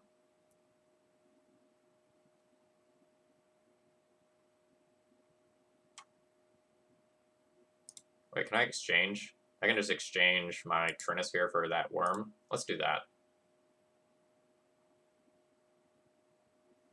I don't need the Oko after this turn, right? Like, I just basically killed him here. Let's do that. Artifact or creature I control. Right, with power 3 or less. Still taking that body off the board is pretty good. But I'm going to think about that for another second now. So I take that, I crash in, my opponent has to block the Chancellor, basically.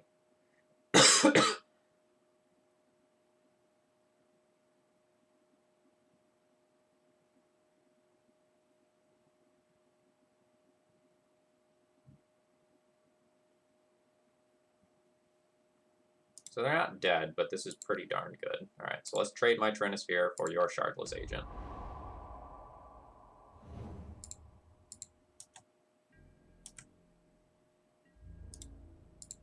So I attack with all creatures that can legally attack. They have to block the Chancellor, otherwise any combination of those cards is dead. They take 4, go to 3.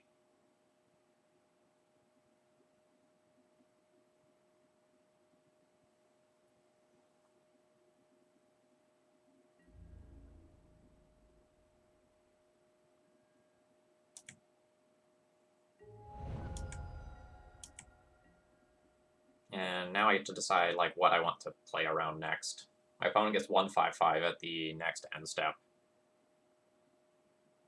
Life loss is kind of scary. I can just play Arcane Artisan to put another body onto the battlefield, but it has no power, which is awkward. So I'm probably better casting a Chalice for either 0 or 1 and then passing the turn. I'm going to choose 0. Because I think there are worlds where I lose this game that involve another Hypergenesis being cast. This presumably one of Sandworm Convergence is definitely doing work, though. What a game. What a game. White Faces, this seems like the sort of deck that that you might enjoy.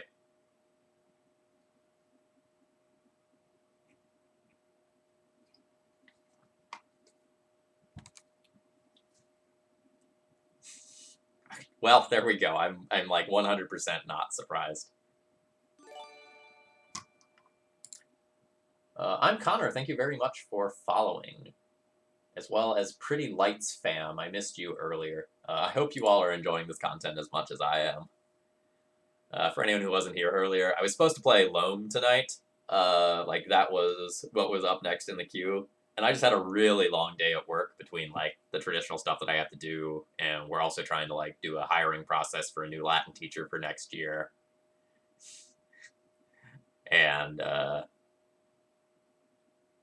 didn't get done with work until about 2 hours later than I normally do. So I didn't have the loam in me tonight.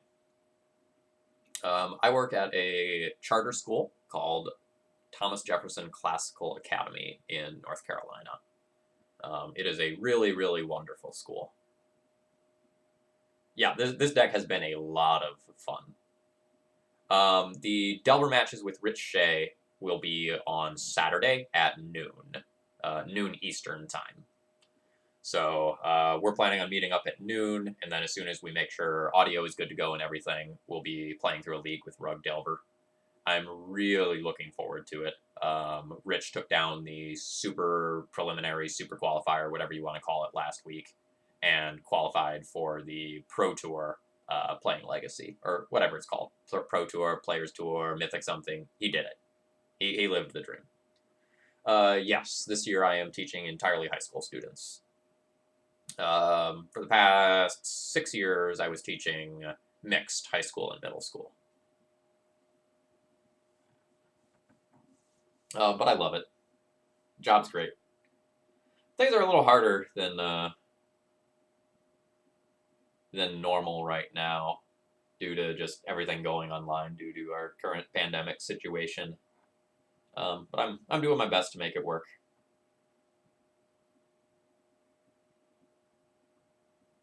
Yeah. There's good kids here.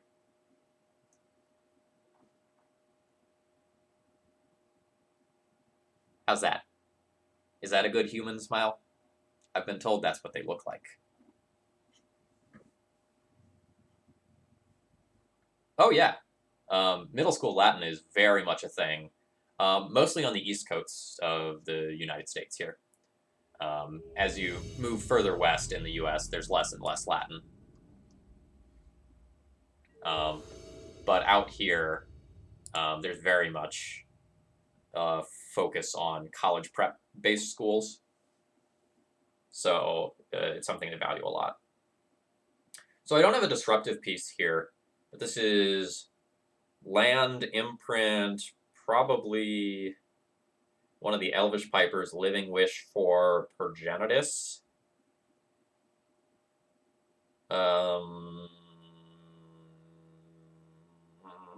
This is fine. Like, this produces a turn 3 progenitus, which is like on par with something that like elves could do, undisrupted.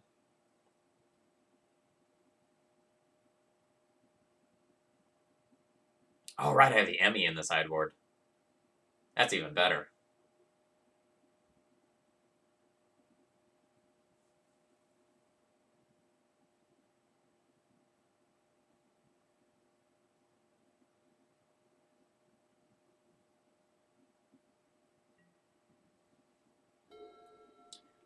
This deck is certainly ridiculous.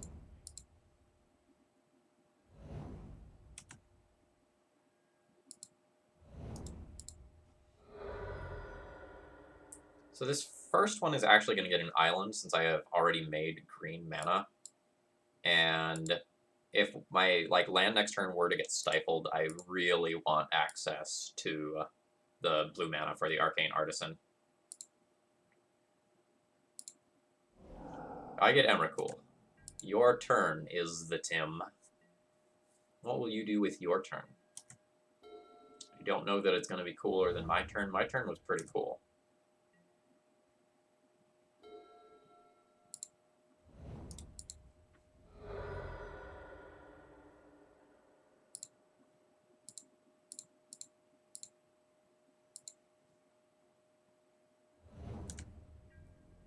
It feels like we're doing it.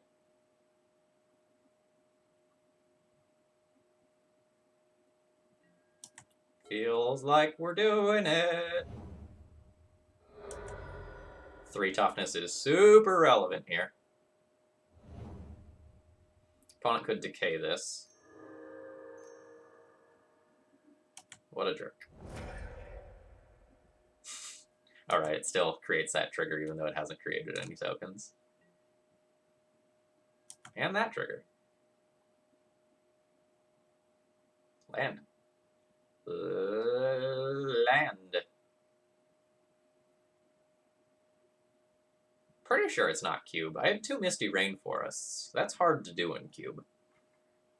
But yeah, this deck is very much in the spirit of Cube.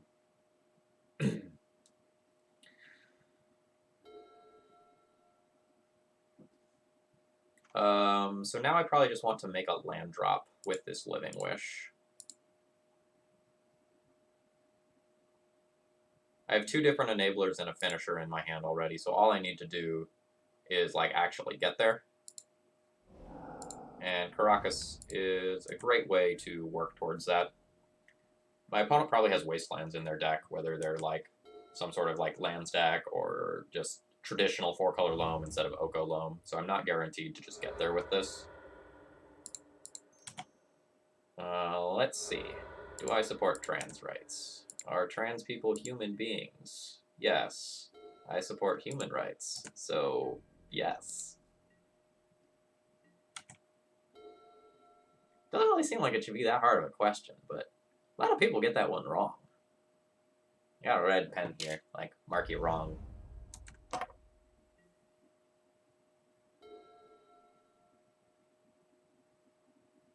Why expose the Caracas to Wasteland?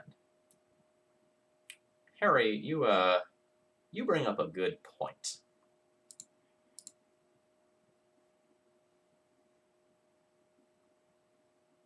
Nah, I think a basic in the Witchboard is too deep. Just because it matters for, the exact situation that we're in. Like, we don't want to draw conclusions based on that, right? So, like, not having access to a basic out of the wish board mattered there, but normally it might not.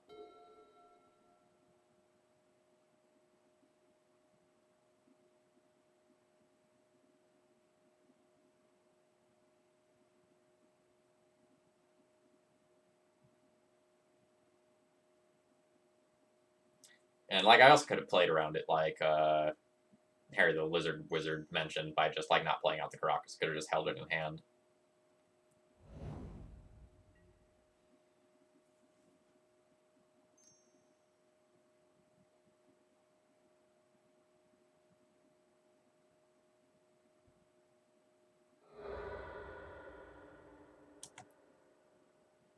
If opponent just goes for the combo right now and I draw Oko, it is, like, max punishing.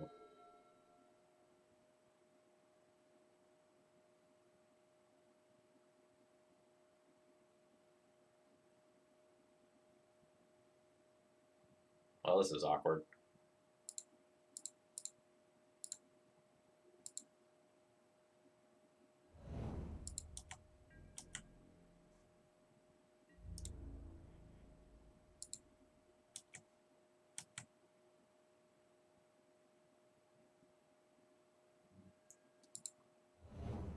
Still going to be looking for an Oko.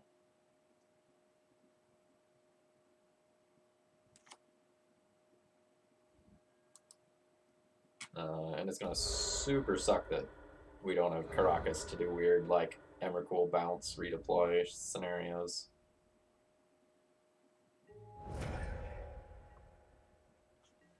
So we have 3 Okos to draw for. Living Wish isn't a live draw since our Caracas is in the graveyard already.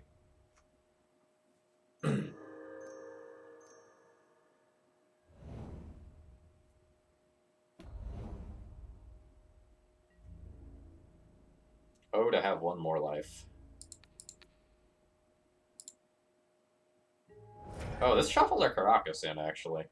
So Caracas is a live draw here. Alright, it's possible I could have won that one if we played a little bit better. Like, I could have played the Champion of Ronas a turn earlier. Or did I draw Chromux as the next draw, and it didn't matter? I don't remember. If I had sandbagged, I could have, like, held the Caracas back and, like, used it to defeat a Merit Lodge later. So, like, that one was probably my fault.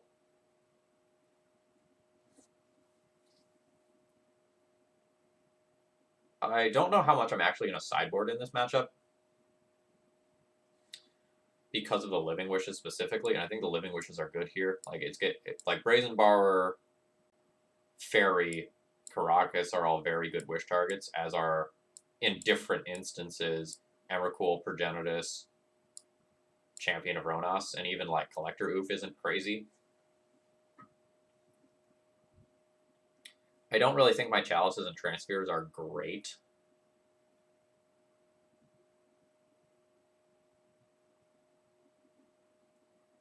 I can think about punishing fire a bit when I make my decisions. So Champion of Ronas is a 3/3, whereas Elvish Piper is a 1/1. And Elvish Piper dies to punishing fire. So the question is, what do I want in my wish board versus what do I want in my main deck?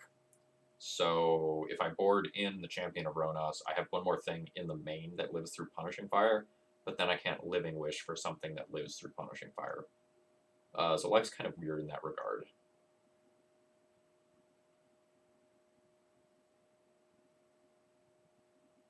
I don't think I'm going to play Trinisphere on the draw, but I think it's reasonable on the play. When I'm on the draw, I might, like, play, like, Beast, Ceratops, Brazen Borrower over it.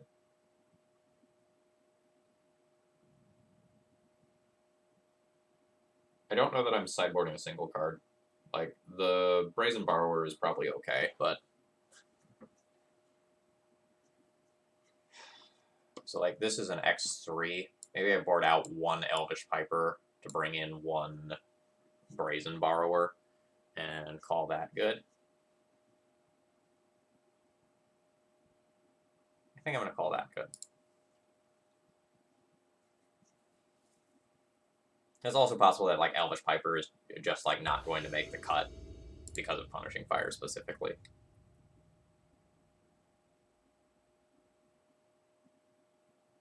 Okay. So this is 3 mana, turn 1 for Arcane Artisan while also playing Chalice on 0 for their Chrome Mox. I am in.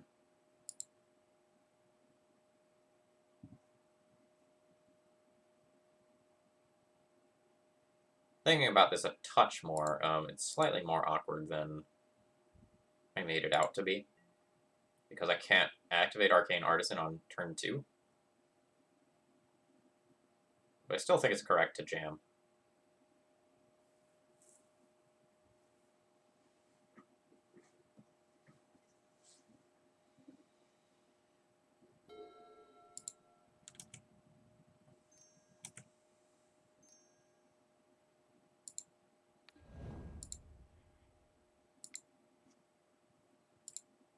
Oh, I am so excited for ridiculous deck lists when that next set comes out. Like, we saw a bunch of crazy cards on day 1 of spoilers.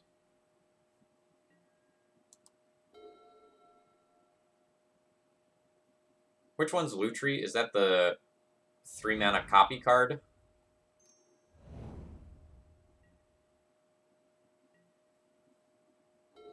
I just, like, legitimately don't remember which one it is.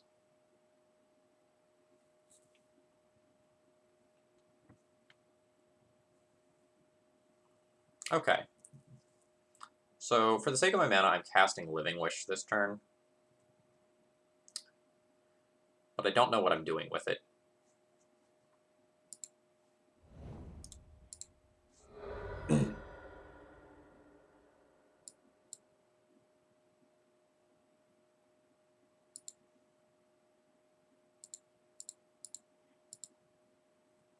Getting Emrakul is super awkward because of, like, an opposing Karakas.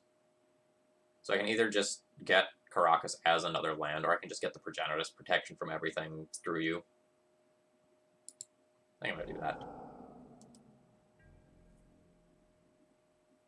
I'm excited for the blue-red adorable little dragon thing that gets +1/+1 counters. Mothra is cool. There's a potentially somewhat degenerate graveyard-based card. Like, there's definitely real options for what you can do with this set. So my forest is going to get ported down here.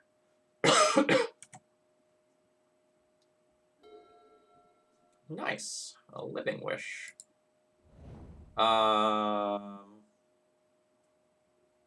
Yeah, there's Dorat, the perfect pet, and then there's the, like, non-promo version, which has a different name. I don't think I'm supposed to cast the Living Wish here.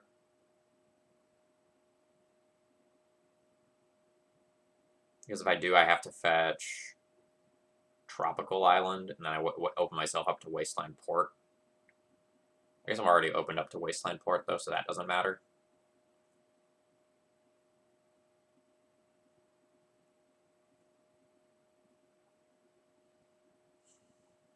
If I cast this, what am I getting? If I cast this, I'm getting Karakas. That's certainly not bad. If I have Wasteland, like, I'm getting knocked off mana for Cavern of Souls anyway. So just ensuring that I make my land drops is probably pretty important.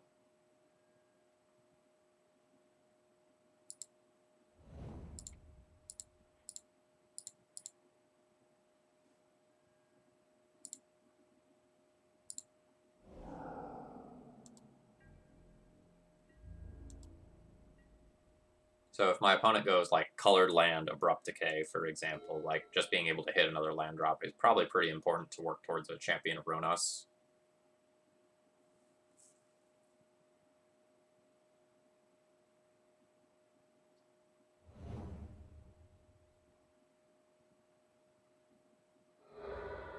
Ooh. That seems like an effective concession to me.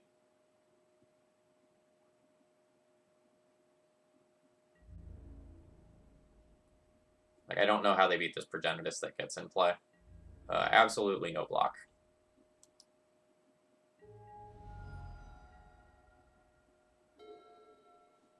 Nice.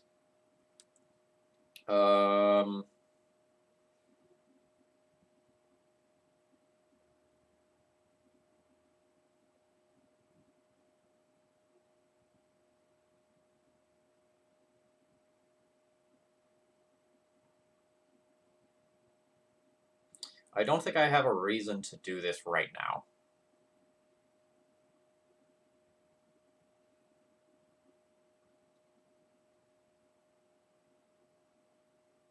Sandbag Caracas. Sandbag Caracas is probably correct. It's awkward if my Arcane Artisan gets removed, though. And I also get Wastelanded. But that's probably a pretty difficult world.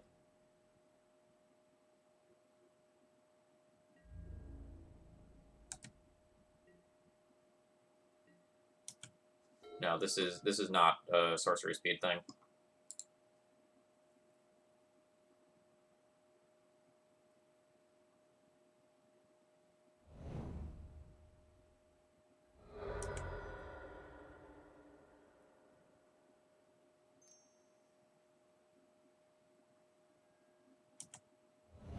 That's pretty good for my opponent.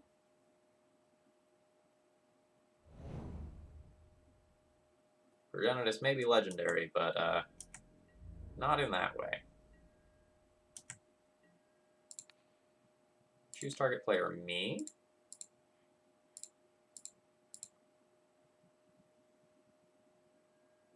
I'm going to... Oh, so that's actually like super interesting. Like there's worlds where I just put this Elvish Piper in, so that if Arcane Artisan isn't removed... Oh, that's super interesting. I think I'm just supposed to Elvish Piper.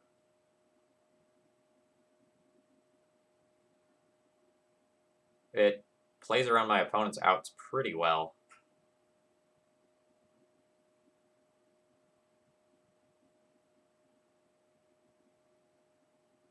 Like my opponent doesn't have Abrupt Decay up this turn. So I'd basically just be playing around Abrupt Decay next turn. Like Blast Zone is too slow. A Cabal Pit doesn't have Threshold and doesn't do enough. I don't know. Like it's possible that like just putting the Progenitus in, whacking for 10 is good enough.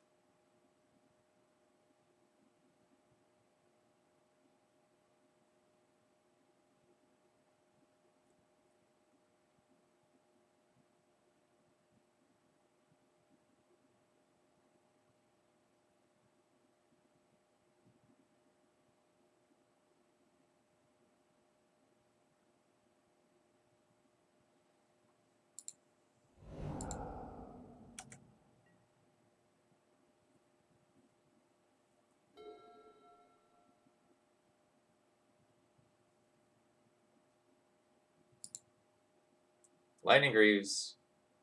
Progenitus has protection from that.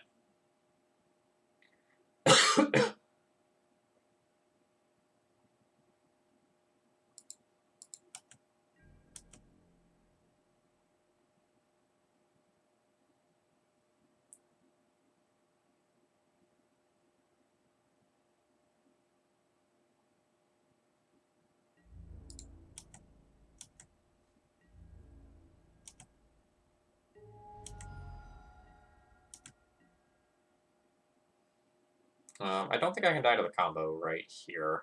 My opponent could crop rotation away one land into an Ancient Tomb, but like they're too short on green mana to do anything else.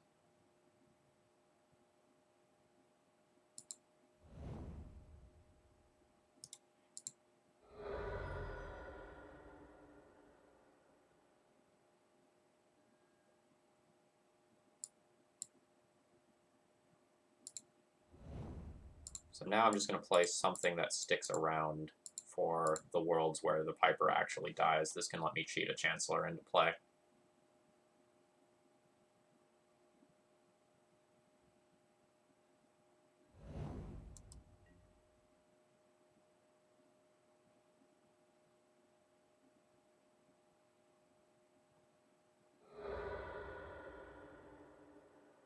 So my opponent can look at assembling a Merit Lodge, but my Caracas is going to be very good against that. So my opponent needs something like Glacial Chasm to get the win here. Well, not the win, but like to buy time.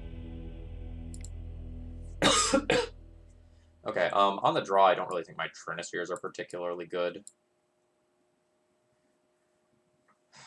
So Living Wish already finds me an answer to Merit Lodge in the form of Caracas, so I think I'm going to board in this Brazen Borrower.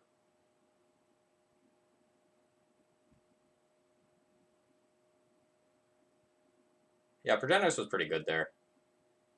But like, there's a real question of like, was my line correct? Like, should I have played safer? Like, what is the value of the speed versus the safety in that matchup? And I think it's like super, super, super interesting.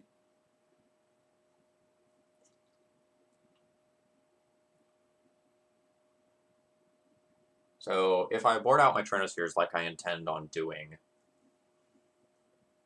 then I need to board in 3 cards. And the question becomes, what are those 3 cards?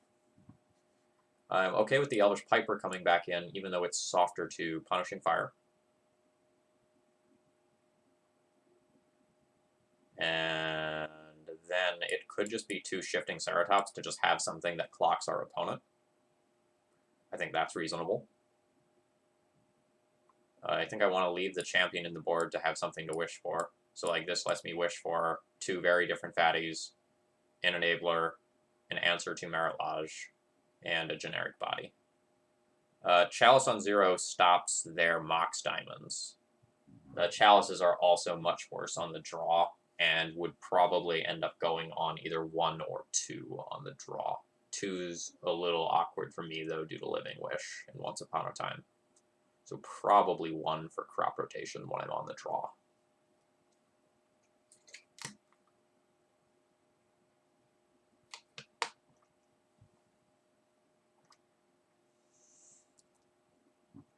What's a Storm Chaser Mage? I've already forgotten what that card does. Is that what it feels like to be invalidated?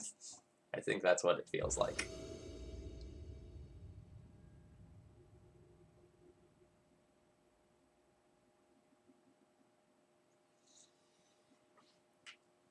Two free mana on turn 1. Land plus Chromox, one of the Chancellors, is turn 1 Elvish Piper, turn 2 Grizzlebrand. I do not believe that I get to toss this back.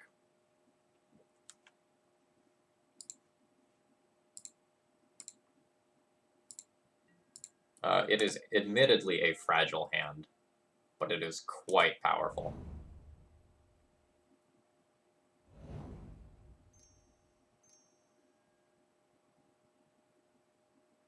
Well,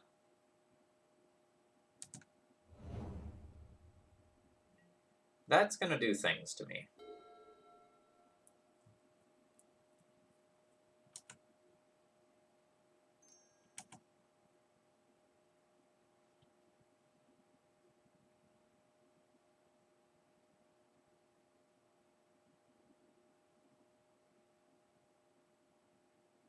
No, spells cost 1 more to cast. I do not have turn 1 Artisan.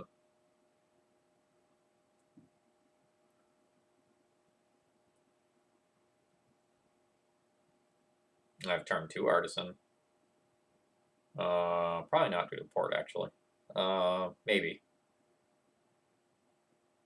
So it's play Mox, Imprint, Chancellor, play Mox, Imprint, Chancellor. Play land. Don't crack it. Pass turn. The sphere is very good here.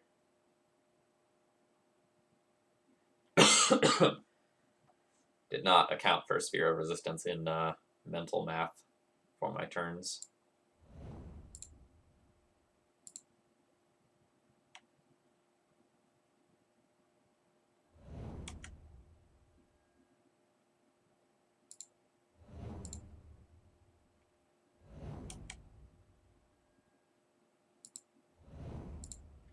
I'll need to spike a land.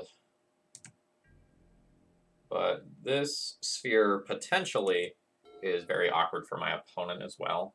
Because now it's much harder for them to, like, loam and Punishing Fire and whatnot, so we'll see how this goes. Living Wish is an okay draw. Stage is interesting.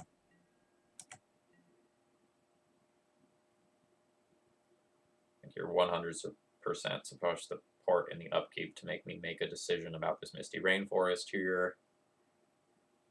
Although that's not necessarily true of my opponent. Yeah, has crop rotation. So I have access to green, so let's get a blue here. And let's spike a land. That's a land. Okay, Arcane Artisan versus Elvish Piper. Arcane Artisan plays around Punishing Fire, while Elvish Piper does not. But Arcane Artisan is more susceptible to Disruption. Elvish Piper is harder to cast on future turns, because this is a turn where I'm going to have 5 mana. So, what do? I think I'm supposed to play Piper, so I don't know how many Punishing Fires are actually left in my opponent's deck. And Elvish Piper plays around Decay, well, is also better to removal on any turn other than this turn. So that's the line that I'm going to play towards. I'm all in on one Fluty Girl. One Fluty Girl and 2 birds. Not 2 chains, but 2 birds.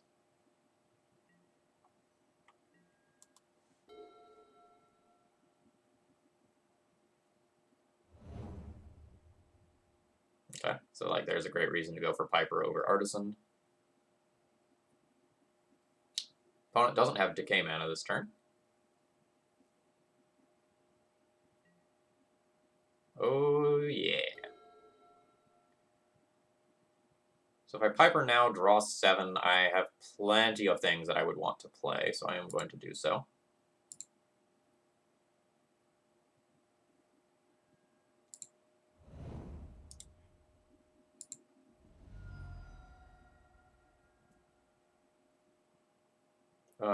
Okay, and now my turn's interesting. So I have 1, 2, 3, 4, 5, 6 mana. I can Chalice on 1 to see if my opponent has crop rotation. And if so, I force their hand now before I make future decisions. That seems good. Let's start there.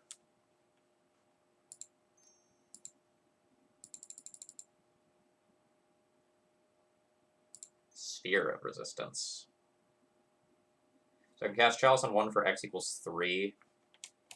Or sorry, I can cast Chalice on 1 for 3 mana.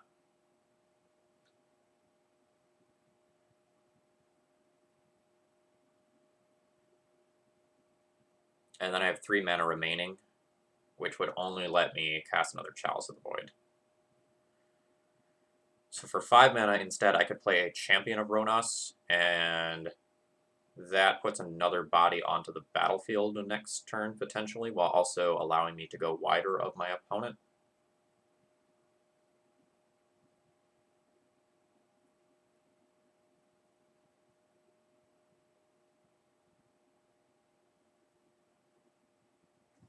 I don't hate that.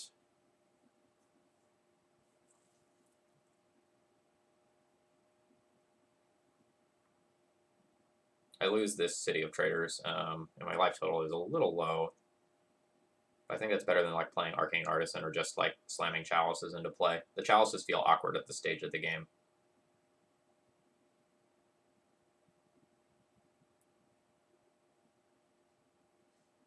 One, two, three, four, 5. Yeah. Okay.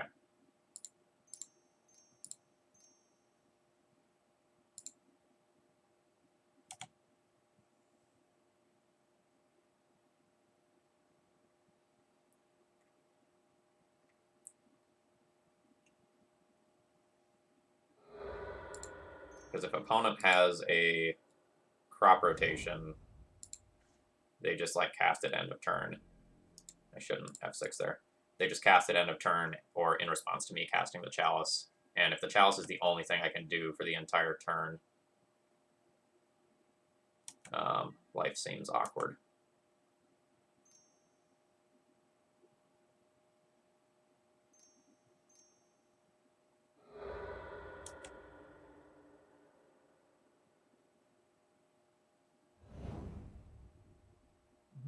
That technically does things, but I'm fine with that.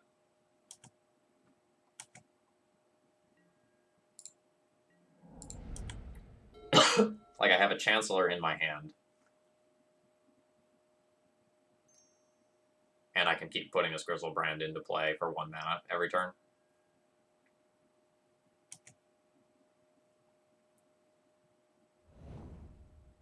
Mindbreak Trap. That's interesting.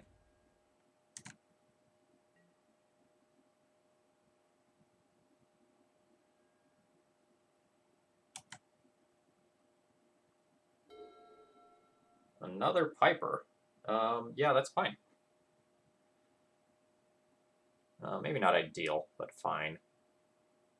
So I extort, put in Chancellor of the Tangle, hit my opponent for 3. And if I am willing to use my Ancient Tomb for mana, I can also cast a Chalice of the Void on X equals 1 for a future crop rotation or gamble. I'm still going to have 7 life either way for drawing 7 cards with Grizzlebrand to try and find Living Wish for my own Caracas for if they merit Lodge.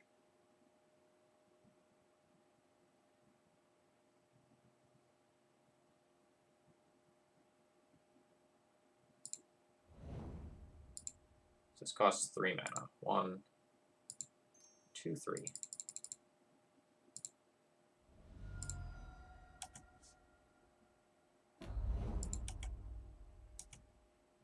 Let's not click through this again.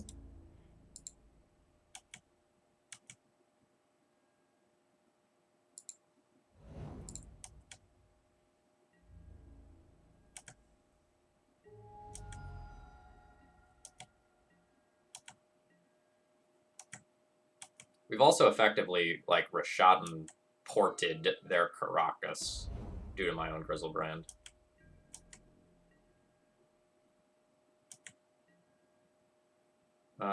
Do I just want to put in Elvish Piper here or Grizzlebrand? So I have 6/9. I'm effectively trying to 2-turn my opponent. The Living Wish math is a little easier if I just put in the Grizzlebrand on this turn. And I don't think I need 2 Elvish Pipers next turn under any circumstances.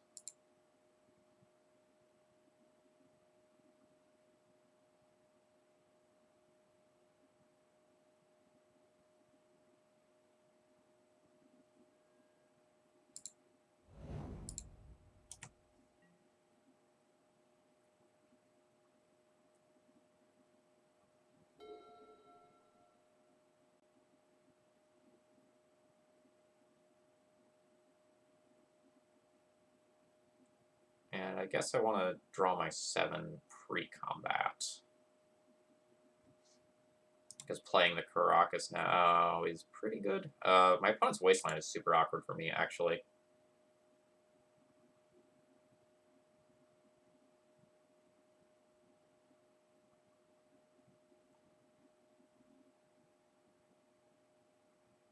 So I attack in with both of these creatures. My opponent blocks 1. They block the Chancellor, bounce my Grizzlebrand. I draw 7 in response. Actually, let's think about my opponent's tapping. So they tap 1, 2.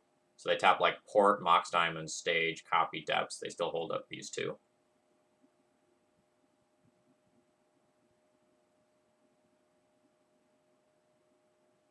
Yeah, I think I'm supposed to draw now.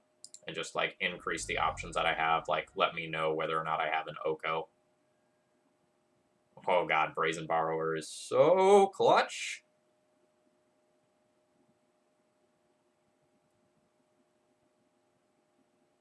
now I just play land and crash in. Brazen Borrower costs 3 mana. I can't play Dinosaur and give it haste. I can Elvish Piper it in and give it haste. That's interesting.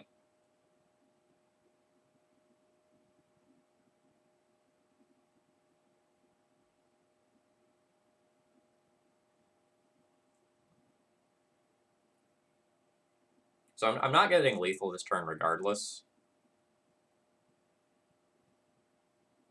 So I don't think I'm supposed to blow my load on the Elvish Piper just yet.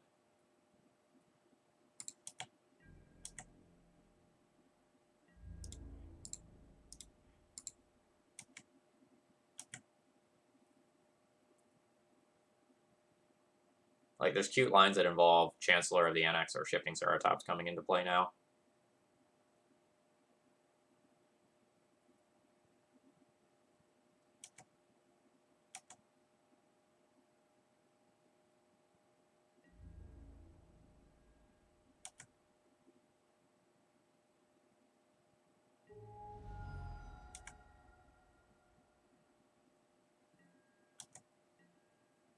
Okay. So my opponent can Wasteland me off a mana source. So I don't want to use too much mana, and the Sphere makes my life awkward. I feel like I play no spells and just continue on from here.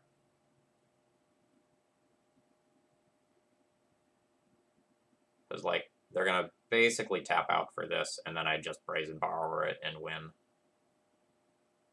I have 9, 10 damage in play, plus the ability to create a creature, plus Shifting Ceratops haste the next turn. And I just don't want to be forced to tap this Ancient Tomb so that I die to Punishing Fire. I thought I played Trop pre-combat, I believe. Yeah, I played Trop pre-combat.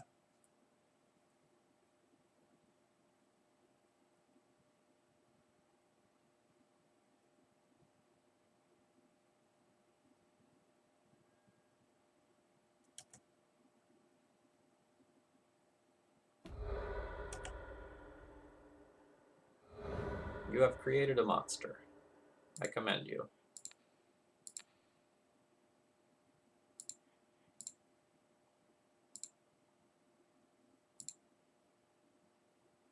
I have destroyed your monster. And GG opponent. I forgot to take screenshots during this, which is a little bit unfortunate. But I can go back and get some from the VODs if I want. Okay. So that deck was better than I expected. We picked up a 4-1 with the Unplayable Chunderbucket Pile, which didn't actually feel all that unplayable. We lost to Delver, which I'm not super surprised about since we can't really, like, effectively take creatures off of the board. Oko underperformed in this league. I want to emphasize in this league, because in most of our rounds, we just kind of, like, did our thing, or we didn't do our thing in individual games. And Oko, I think, was only responsible for 1 win, where we, like, used it to take a Shardless Agent to, like, nudge some extra damage through. But Oko itself did not just take over any games. Like, just make Elk attack, make Elk attack, make Elk attack. Oh, that's right, that's right. Okay, I'll take it back. It did also turn an Emrakul into an Elk, which was pretty hot. But this, I'm not going to claim that this is a competitive shell. But if you are looking for something to meme people on, this seems like an awesome choice. Like, the amount of fast mana that's in this deck is actually super surprising. So we have 6 Soul Lands plus Chromox plus Chancellors. And with some copies of Once Upon a Time to also find these Soul Lands, you can do a surprisingly impressive amount of turn 1 stuff. And it's weird to say this, but I wonder if Oko is actually good in this deck because of the fact that it is both blue and green, and it's really hard to get both blue and green before turn 3 in this deck. So on turn 1, a lot of times, like if you're leading on an Ancient Tomb, that doesn't provide either of the colors towards Oko, and like Chrome Mox gives you one of the 2 colors, but if you have like Chrome Mox and just like Ancient Tomb or City or Cavern or something, like you're not actually getting towards casting Oko. I also don't know about the Cavern. Like it's kind of a cute one-of against control decks, but like it doesn't contribute towards Oko mana, it doesn't cast Living Wish, Once Upon a Time, Brazen Borrower, a bunch of the sideboard cards, and you have enough diversity of creature types here. Like this is, I think, a Human Artisan, Human Wizard, this is a Jackal Warrior, this is an Elf Shaman, and then like this is a Beast, this is a Angel, this is a Demon. And then like in the sideboard we have like Dinosaurs and Oofs and whatever the hell Questing Beast is. Oh, it's a beast. That should have been obvious. But we had a surprising amount of options with this deck, which I wasn't expecting. I thought this was just going to be like, jam it, go, hope it works. But in reality, we had a lot of game via Living Wish and Once Upon a Time that gave us choices. And choices are something that you often don't have with decks like this that are attempting to go all in.